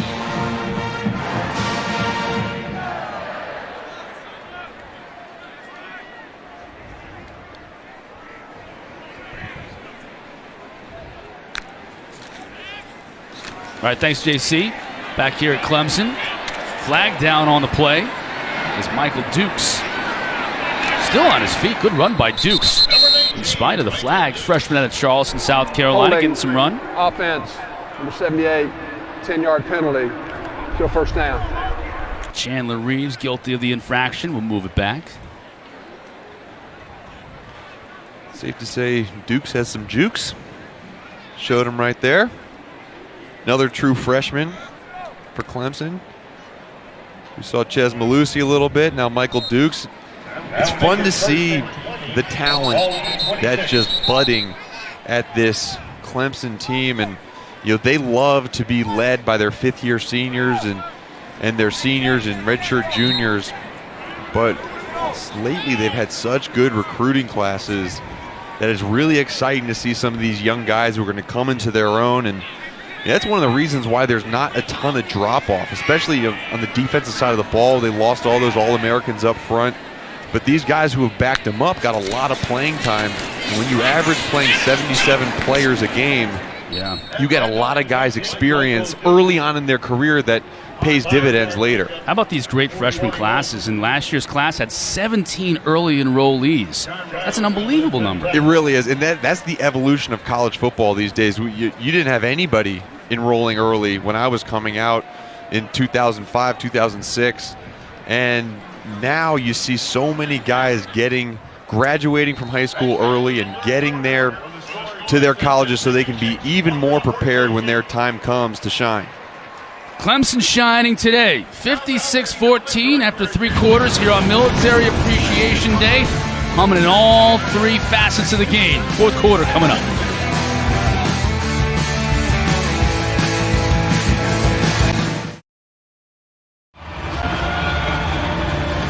Fourth quarter here in Clemson, South Carolina. Tigers up 56-14. Military Appreciation Day. Really nice day for all those in attendance who have served or continue to serve. Chase Bryce, quarterback now for the Tigers. Tried to hit Davis Allen, another true freshman at tight end. Couldn't connect. Yeah, good coverage by John Beckley out there, covering the tight end down the field. Sometimes those out and up routes by tight ends, they get you looking back at the quarterback too soon. Good job by Beckley to keep his eyes on his receiver. Close out the space that Chase Bryce had to deliver the football. 3rd down and 15 for Clemson.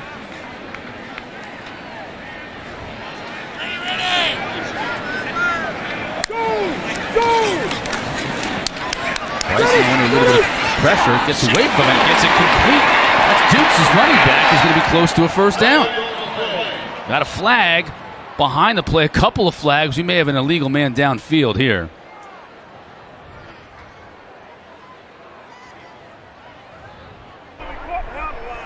Ineligible receiver, offense number 62, downfield, 5-yard penalty, 3rd down. Dabo's all smiles about that. Tough to stay there, though, when your running back is, when your quarterback is out of the pocket. If you're a steward, you think you might be turned into a running back, don't you? Yeah, you do, and you just want to try to protect your quarterback at that. And it's so hard to judge that 3-yard window you have as an offensive lineman where you can't get past that downfield on throwing plays. And that's when you see it called most often, either on an RPO where they're just run blocking and the pass gets delayed, or on those scramble routes where it delays the pass on its own. Nice flush, good carry, a lot of space in front of him. Utilizes a blocker. Gets down to within 2 or 3 of picking up that 1st down. Joe Beckett finally ran him down, but he's going to come up just a little bit short of that line to gain.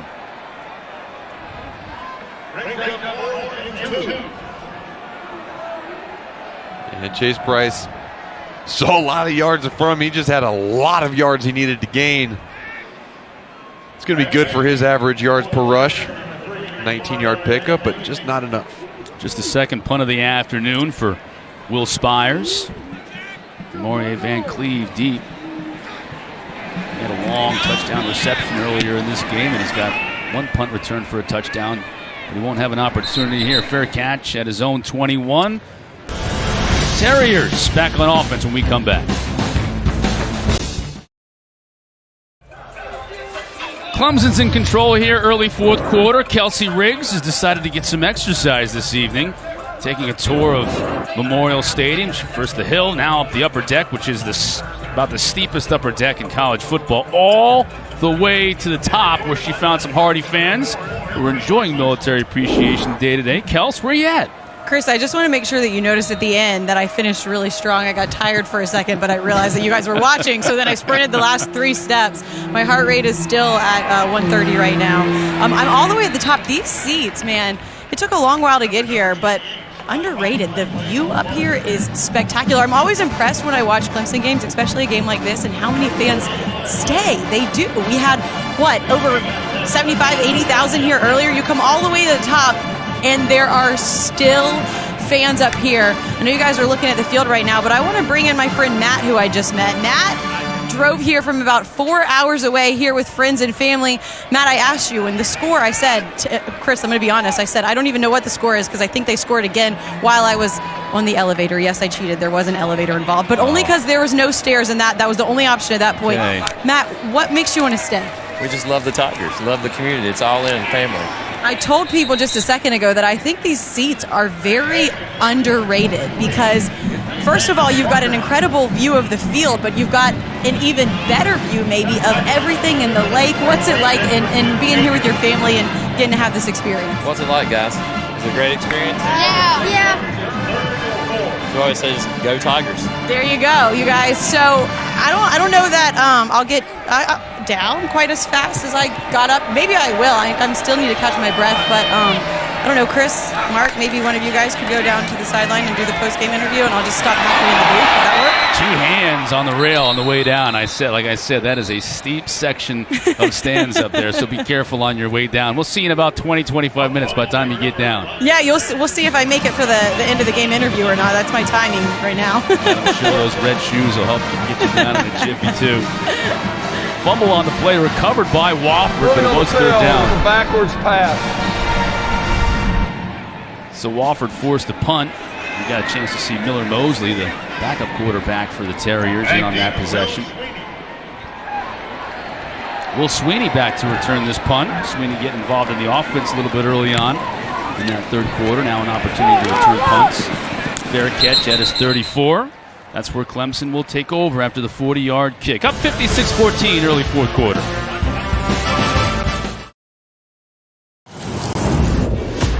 $56-14 our score. Look at that brushback pitch. Mark and I, of course, enjoying the Reeves Center, brand new performance center, and place where the football team can gather, not only work out, but watch film. See the straightness of my golf shot and then your putt? Difference there? Well, I don't know how the greens read. I didn't know the stim meter. A little left to right there, down the slide as well. Mark and I here in the booth in Death Valley. That is an unbelievable place, though. You know, it's just a couple of years old. I think in its third year here, the Reeves Center, but it's just another reason why Clemson is becoming the program that it has become. It's because people, as you said earlier in the broadcast, they want to come here. They want to be a part of all this. Yeah, they want to come here. You're getting guys from all over the country, calling up to want to come to this place. And I think it has a lot to do, something to do with the facilities, but the fact that they have a coach that is so invested in his team and his community, Dabo Sweeney, that's what brings players together, and that's what brings them, the fans together. Sitting up in the top row, they said, I got one thing to say, we're an all-in family.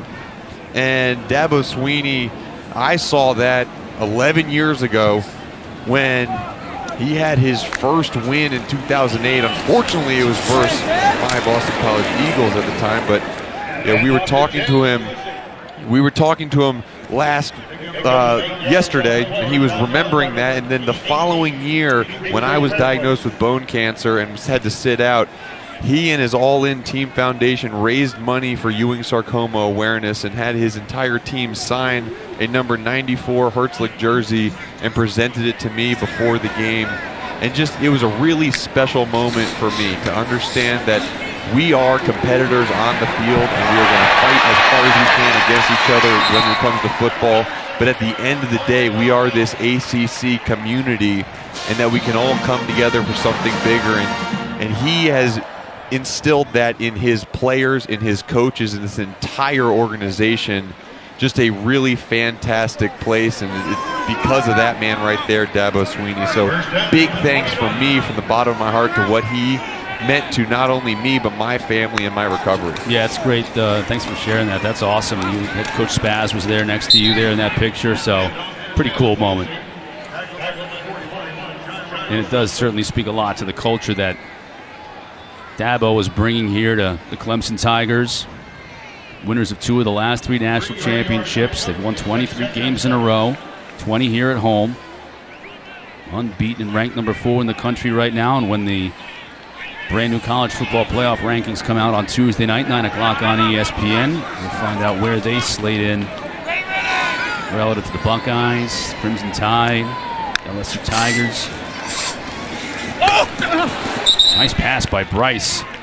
Just threading that needle, getting it to Frank Ladson Jr. There's another true freshman. They're excited about this young man, too. Yeah, they have a lot of really good things ahead of them, not only this season, but in seasons to come. A lot of guys with a lot of potential and on the rise. And one of the things that you just can't help but root for Clemson because of their talent, yes, but Dabo Sweeney's understanding that you don't have to choose. You don't have to choose between being a really good winning football team and developing young men. You can do both, and he does that to the best of his ability and really some of the best around the entire league. Fans here wanted a flag on that play, although I believe it was over the head of Ladson to the point where it was uncatchable. He was definitely brought down. There's no question about that.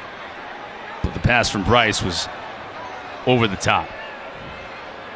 Ladson from Miami, and Ngata from Folsom, California. These two true freshman receivers. I did their spring game here at Clemson, and Jeff Scott said these two are as ready to contribute at the major college level as any freshman receiver he's been around, and compared him to Sammy Watkins. I mean, that's both of those two. Are you kidding me? Timeout. Clemson. First charge, timeout. Dabo calling a timeout to talk things over. Clemson up big here in the fourth.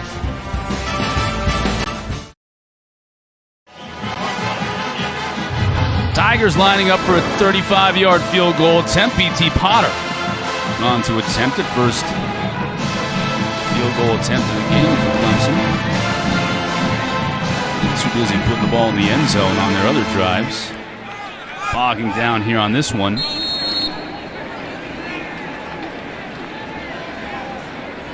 So Potter will try from 35.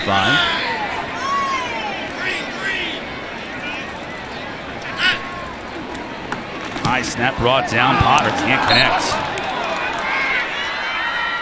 Wide right on the kick, so the score remains 56-14.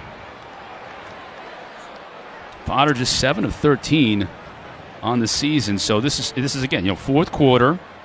Dabo has got to figure this stuff out. This team wants to win a national championship. They've got to be clicking in every phase, and this is one phase. They're field goal kicking where they haven't been. Yeah, good job by Will Sweeney to just get the ball down, but you have to connect on all areas, and especially in the kicking game. When it comes down to close games later in the season, you are going to need to make some 30, 40, even possibly 50-yard field goals in those close ones, and you want to be able to make it there. A nice short chip shot. Ryan Lovelace and this Terrier team taking back over offensively. Again, Miller Mosley in a quarterback, taking over for Joe Newman here in the fourth quarter. And Military Appreciation Day, Miller Mosley's brothers in the Air Force, and I know he's thinking about him today. Here's a good look at Miller. South Alabama, making his way here to upstate. He'll look to throw. There's the rush, and he'll look to get what he can, and that won't be much. Picks up a couple, and that'll bring up third down. Miller making sure the young lady he ran into on the sideline is all right. Gentleman and a scholar. There she is, she looks all right.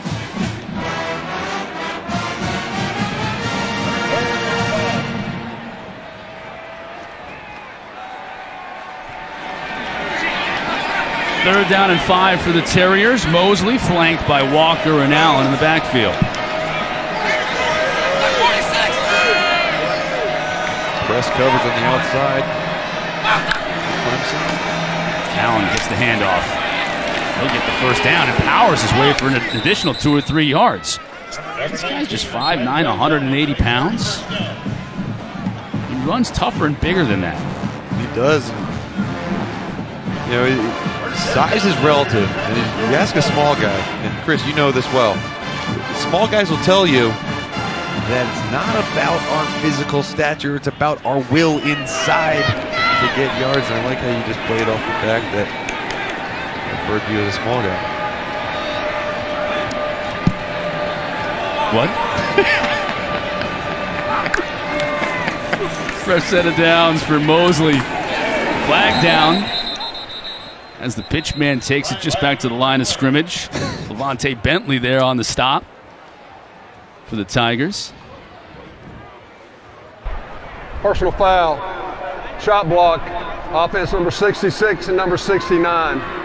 15-yard penalty, still first down. Sometimes that happens in this offense. Wofford will move back. Well, let's take a look at some of these teams that we're going to be talking about a lot on Tuesday night when the rankings come out. And LSU and Joe Burrow, man, they're passing team all of a sudden? I know. And they're doing it through the air, putting up tons of points. 46 points a game, 30 passing touchdowns for Joe Burrow. And when we look at potential matchups for Clemson in this playoff race, it's going to be a matchup of 2 really good quarterbacks, but Clemson's defense has been really good at stopping not only the run but the pass. And the only team in FBS that's top 5 in both. And as we look at what they're able to do here on offense, this is just an example. They're running a double post on the side, and their offensive line is so good that they're able to get 5 receivers out and allow these long developing plays to take place. But look right here, look at the pocket that Joe Burrow has to throw out of, and then just the placement of the football. We saw a pass similar to that to Amari Rodgers in the first quarter of this Clemson game due to the pass protection by Clemson's offensive line. Now, that's something that LSU is exceeding at as well. Fumble on the play, then Clemson's going to pick it up. Recovered by Sheridan Jones. Another true freshman. That's a theme here in the second half for Clemson. That has to make Tiger fans smile. He had a great spring game at a freshman at Norfolk, Virginia. Picks up the fumble. So Clemson offense back on the field.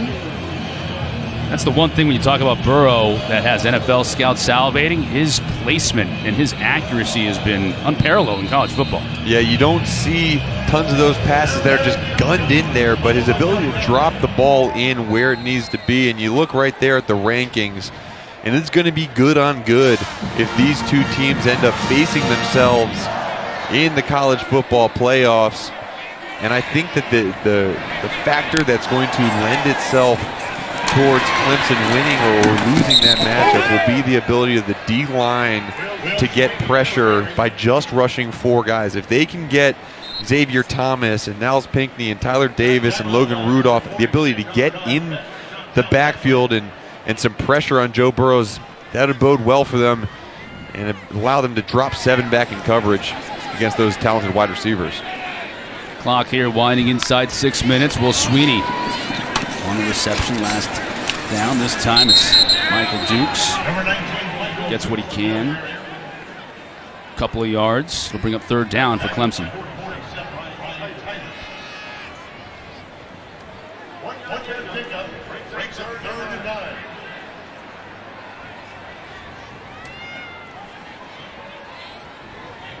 Of course, LSU and Alabama still to come. It's going to be really interesting to see if Tua Tagovailoa is healthy enough for that game. He had the ankle injury. Mac Jones has played well, but it's just different. It's not the same. Yeah, and he has. And they played well, and he got a good win versus Arkansas last week. But when you have a player as special as Tua, you really hope he can come back, because at some point you're going to need that extra ability he has to throw the ball, but also on the ground, his running ability just sets him apart. But you're also talking about, boy, if Tua's not 100%, LSU, Auburn, Georgia, or Florida coming out of the East in the SEC championship game. If you get there, man, yeah, that is just a brutal schedule to come for Alabama if they continue to win. Otter will try it again. This time, the whole operation runs a lot more smoothly. 36 yards on the kick. Another 3 points for the Tigers, up 59-14.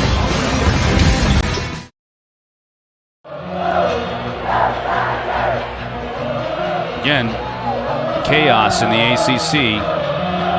Who knows which team is going to show up week in and week out. Miami now in Tallahassee with the big lead over Florida State. Much more on that game throughout the night with Jordan Cornette and the guys back in studio. Jacquez Allen falling on the kick here. That's a mistake, because that ball now will be placed at the 7-yard line for Wofford. We talked about LSU. We talked a little bit about Alabama. How about Ohio State? They're my number 1 team, your number 1 team in our rankings as of this morning.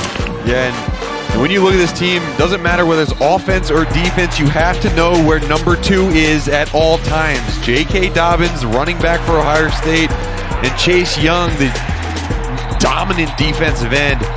They both wreak havoc on the opposing teams, and their defense right now is only allowing 7.9 points per game, the fewest in all of the FBS, and the team ranked in the FBS top 10, both total offense and total defense. It would be a tough matchup for anybody. But when we look at Clemson and how they compare again, Clemson is so good in so many areas. The one place that they're even just a little bit lower at 19th is Clemson rush defense. They're going to have a big test versus J.K. Dobbins in order to stop them. And Fields. Yeah, and Fields. How dynamic he is, both passing and running the football. When we talk about Chase Young, that defensive end, there's so much talk around him right now. Previous play, it's under further review. So much talk around him, being possibly invited to the Heisman ceremony, and the Heisman goes to the most outstanding player in college football, and sometimes there's arguments for the most outstanding player being a defensive guy, and there's never been just a pure defensive guy. Obviously, Charles Woodson had some return capability, amazing return capability, but Chase Young is a guy who a lot of people are looking at, and right here we're looking at this replay and looking for targeting. Right here, Levante Bentley right there, 42.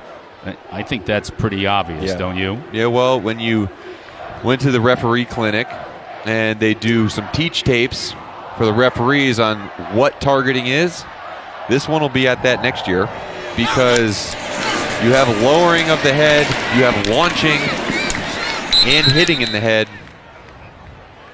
So to me, that looks like a targeting call. After further review, personal foul targeting defense number 42. 15-yard penalty from the 8-yard line. Number 42 is disqualified. First down. Call confirmed against Levante Bentley. So Bentley will get the showers early tonight. Getting an opportunity for some playing time, though, in the second half of this game. 15-yard penalty will mean a first down for Miller Mosley in this Wofford Terrier offense.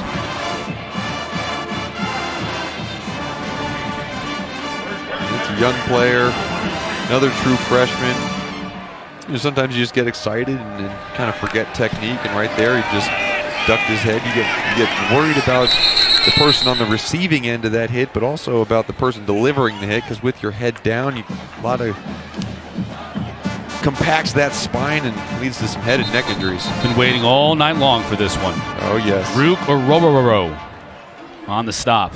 Yep. Oh, row your boat. It's only 3 rows afterward. That's Clayton Randolph, the injured player here for Clemson, as the staff takes a look at Randolph. Freshman out of Gaffney, South Carolina. Please reset the game clock to 3 minutes and 55 seconds, please. Don't forget tonight, 7:30 Eastern, Virginia, North Carolina. That's just around the corner, 7:30. Big game in the ACC Coastal, our ACC Network primetime matchup. It's presented by Geico. It's also available on the ESPN app.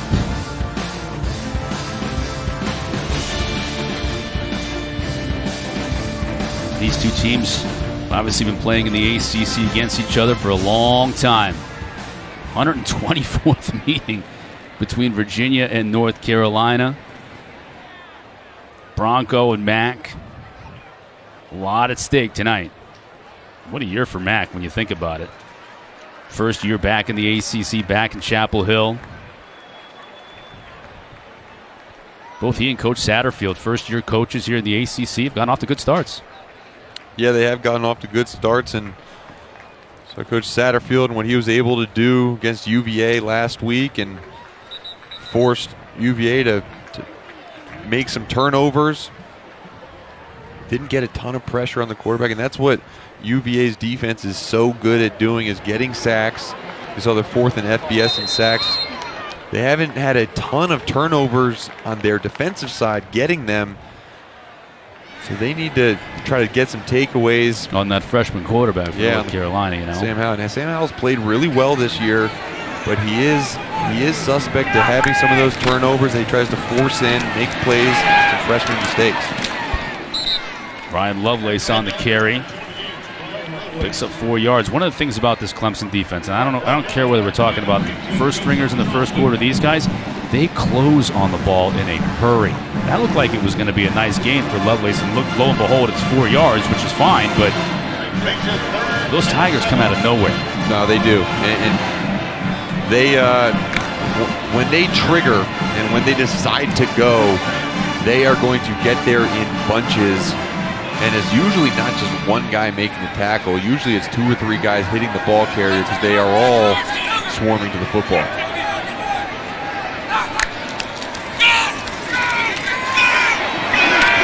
Lovelace spinning. Joseph Charleston, another freshman, making the tackle. Number 18 for Clemson. Look at that massive purple jerseys around the ball carrier. There's 8, 9 guys I counted in screen when that ball carrier went down. Maybe one guy will get made miss, and then the rest of the guys are there to clean it up.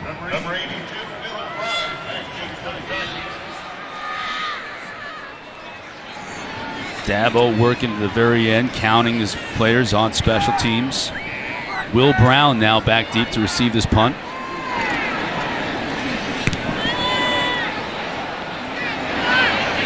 Brown will let this one bounce. Now he picks it up. Dangerous play by Brown. Only ended up saving himself 2 or 3 yards. It's been an amazing game for Clemson offensively. May not touch some of their records, though. 1981, great 1981 team. Danny Ford, 756 yards. Whew. Highest per play recently, though, just last year against Louisville, when Louisville was just really a mess. And then going back to 81 again. Pounding the ball. 536 yards rushing in that game against Wake. They may not get that many this year against Wake, but they may get some. Yeah. Wake will put some points on the board, but it remains to be seen whether Wake can slow this offense down. And Justin Stranad, the leading tackler for Wake Forest, is dealing with an injury right now, so we'll see if they get him back. It's Patrick McClure taking some snaps for this Clemson team.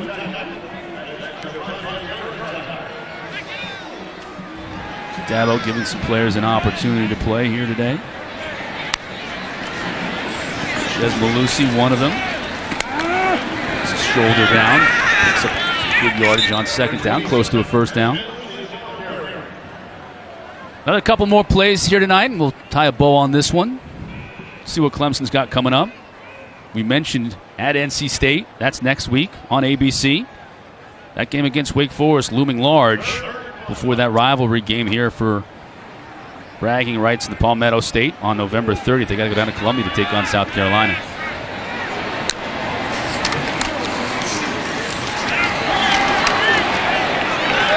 Malusi again. Carries his way for a first down. Clock winding inside a minute.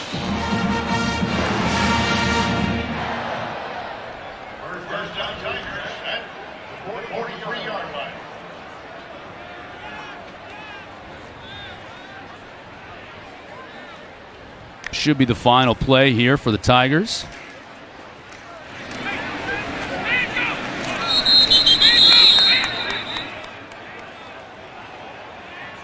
Mark, Clemson goes back into ACC play next week, but they did what they had to do here tonight.